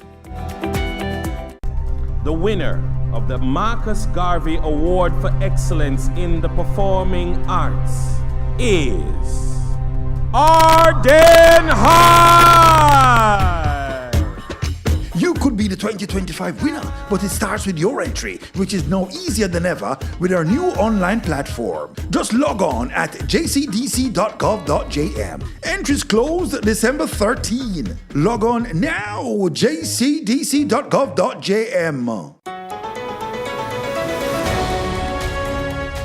Welcome to Let's Talk Goals, a dynamic 30-minute discussion program focused on sustainable development in Jamaica. How does that relate to national security? So specifically to inequalities, Archibald, at the national level, we have to look at the issue of vulnerability. We have some communities in our country that we consider to be volatile, and we consider them to be vulnerable as well. These are the communities that often lack the basic services, social services that make them viable and active participants in the national development of the country. And so you'll find that these communities are often predisposed to issues of crime and violence. And so in reducing inequalities, we have to meet these vulnerable communities where they are and implement strategies that will reduce the level of vulnerability. Let's Talk Goals, Thursdays at 8 p.m. only on PBCJ, the People's Station. Your safety and security continue to be our priority. We are seeing a downward trend in major crimes, and we are investing $650 million in technology improvement for our police force to provide greater coverage across Jamaica by 2028. The proceeding was brought to you by the Office of the Prime Minister.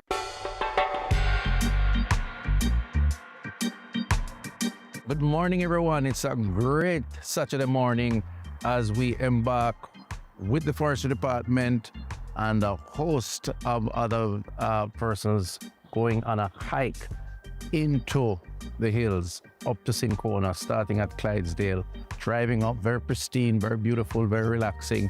And that's the purpose of these hikes. It's about wellness, it's about mental space. And we are gathered here at the office of Toyota, who is a part of this organization. And guess what? Looking forward to it. All right, guys, so we are ready to go. And the ride has begun.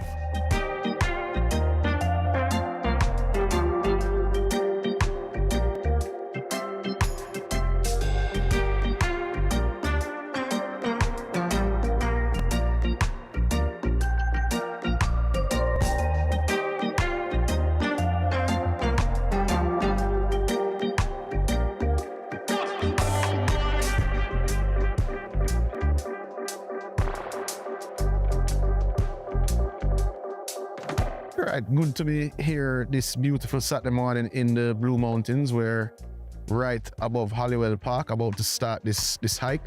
It is a forest wellness hike, and there is a deep link between health of the environment and human health. And this morning is really a kickstart to an awareness campaign about the health of our forests and indeed the benefit that can come from hiking in this space. So I'm working with Minister Tufton, indeed the Ministry of Health, and of course the Ministry of Economic Growth and Job Creation through the Forestry Department to ensure more Jamaicans get to experience our forests and get the health benefits from it while appreciating why they have to make safe environmental decisions. All right, so guess what? We are now at Clydesdale, part of the Forestry Reserve, and the trek has been long but good, amazing, lovely scenery, really feeling relaxed, and we're about now to do the 5K or so walk up to Sincona, that beautiful botanical garden. It's very important because guess what? At the end of the day, health is not just about hospitals. I keep saying it. Health is about enjoying your space, enjoying your environment, interacting with nature, just giving your mind a mental state that is relaxing, that is comfortable, and that refreshes and rejuvenates. And that's what our hike with the Forestry Department is all about. That's why I'm promoting it. That's why I'm encouraging it. And I'm saying to all Jamaicans, you can do it too. Find a tour guide, go see a beautiful side of Jamaica. So, just start with the sink from Clydesdale, heading up to Sincona. It's been a tough hike, but all of us can do it. Be easy, so we have to stick it up. It's about a 5K up. Feet a person can run, but we shall walk. So guess what? So the slightly senior citizens of the group, still young but nevertheless older of the group, have to take a little time out, rest, because as you can see, it's flowing. Look at my friend Tom there. No, I'm just keeping the older ones company. But guess what? It's all good. We're enjoying ourselves. All right?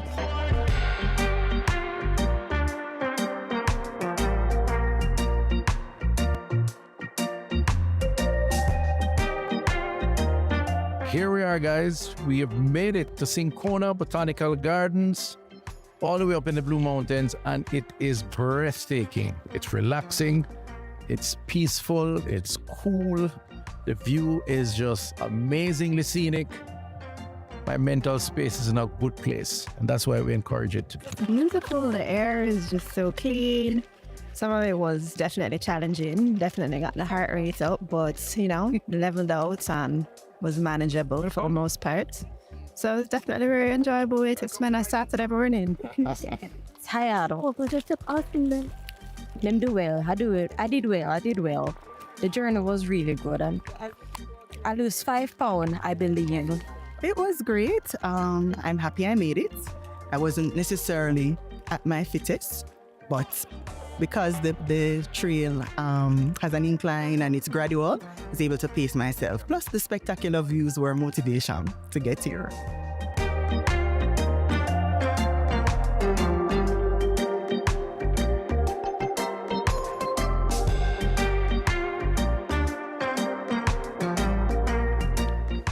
So, after a nice trek, a rest, little yoga, little tour, some picture taking, relaxation, we're on the way back down.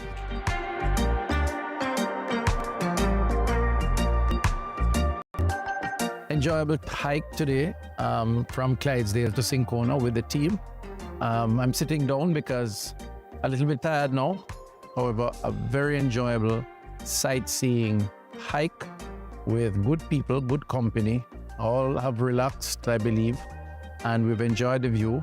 This is an amazing part of the country, the hills of St. Andrew up in the Blue Mountains. And I think it has really re-energized us, certainly from a physical, mental perspective.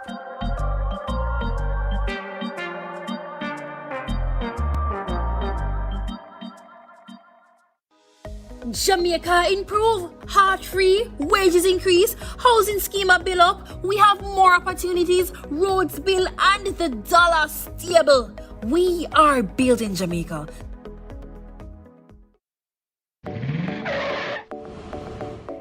Never drive under the influence. It's essential to avoid operating a vehicle if you have been drinking. Refrain from taking certain types of prescription or substances that may otherwise make you impaired. This is a road safety tip by the Public Broadcasting Corporation of Jamaica. More of your money is now tax-free? Know that the income tax threshold has been increased. Your government is looking after you responsibly, so our economy can do even more for you. The proceeding was brought to you by the Office of the Prime Minister. Jamaicans, practice proper disposal of garbage, and if items can be reused, recycle them. We all have a part to play in protecting our environment from pollution. We are building Jamaica.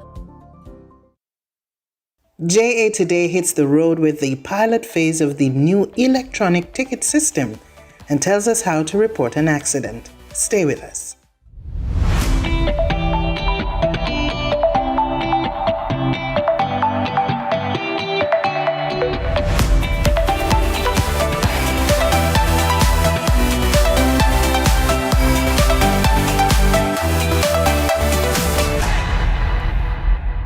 The electronic traffic ticketing system is expected to replace the existing manual ticketing system used by the Jamaica Constabulary Force to remove the element of human error that can occur.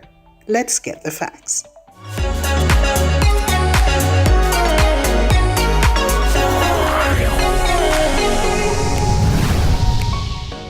Welcome to Get the Facts, the program that provides you with information on government's policies and initiatives.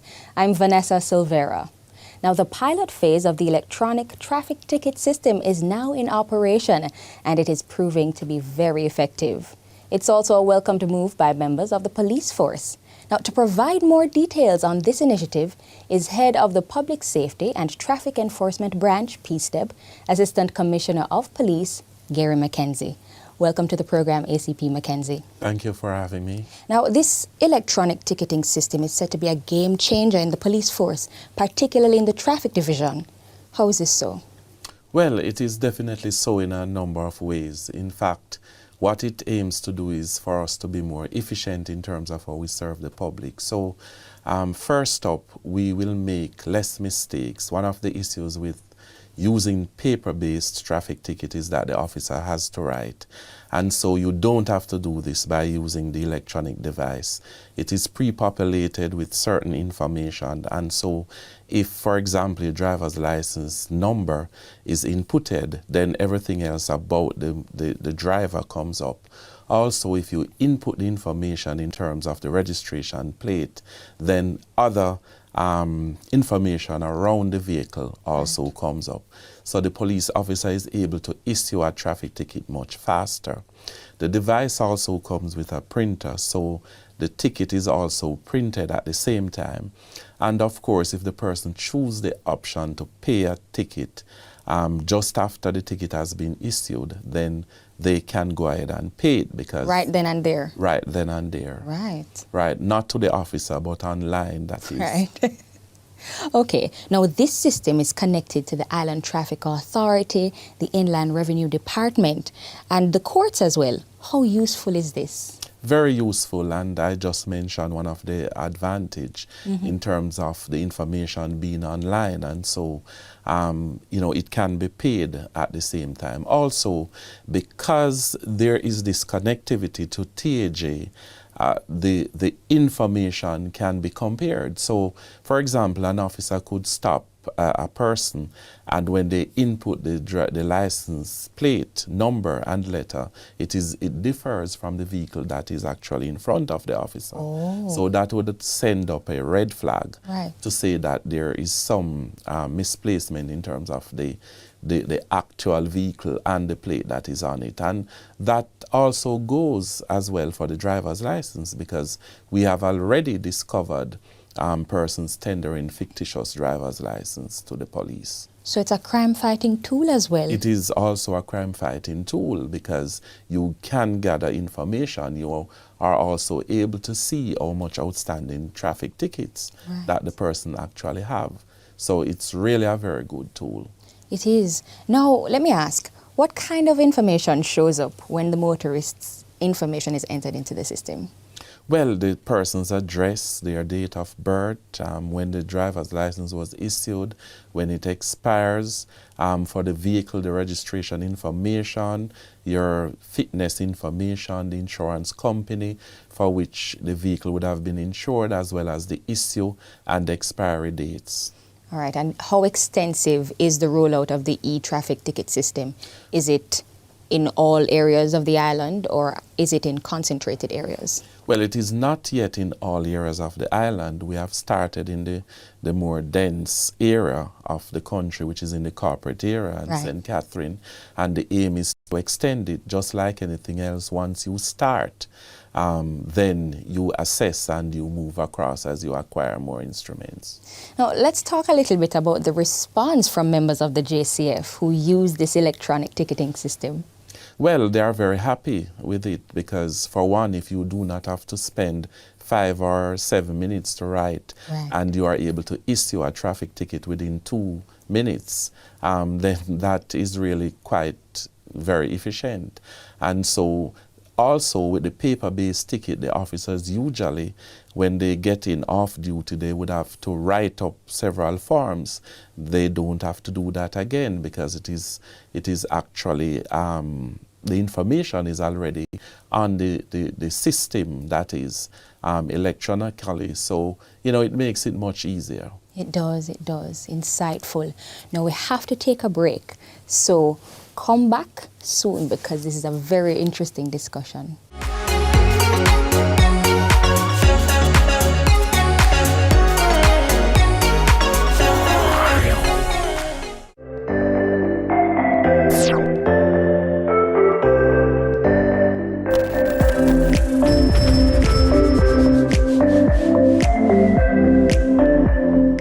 It's absolutely critical that we receive the vaccines. You will see hospitalizations and indeed deaths likely come down.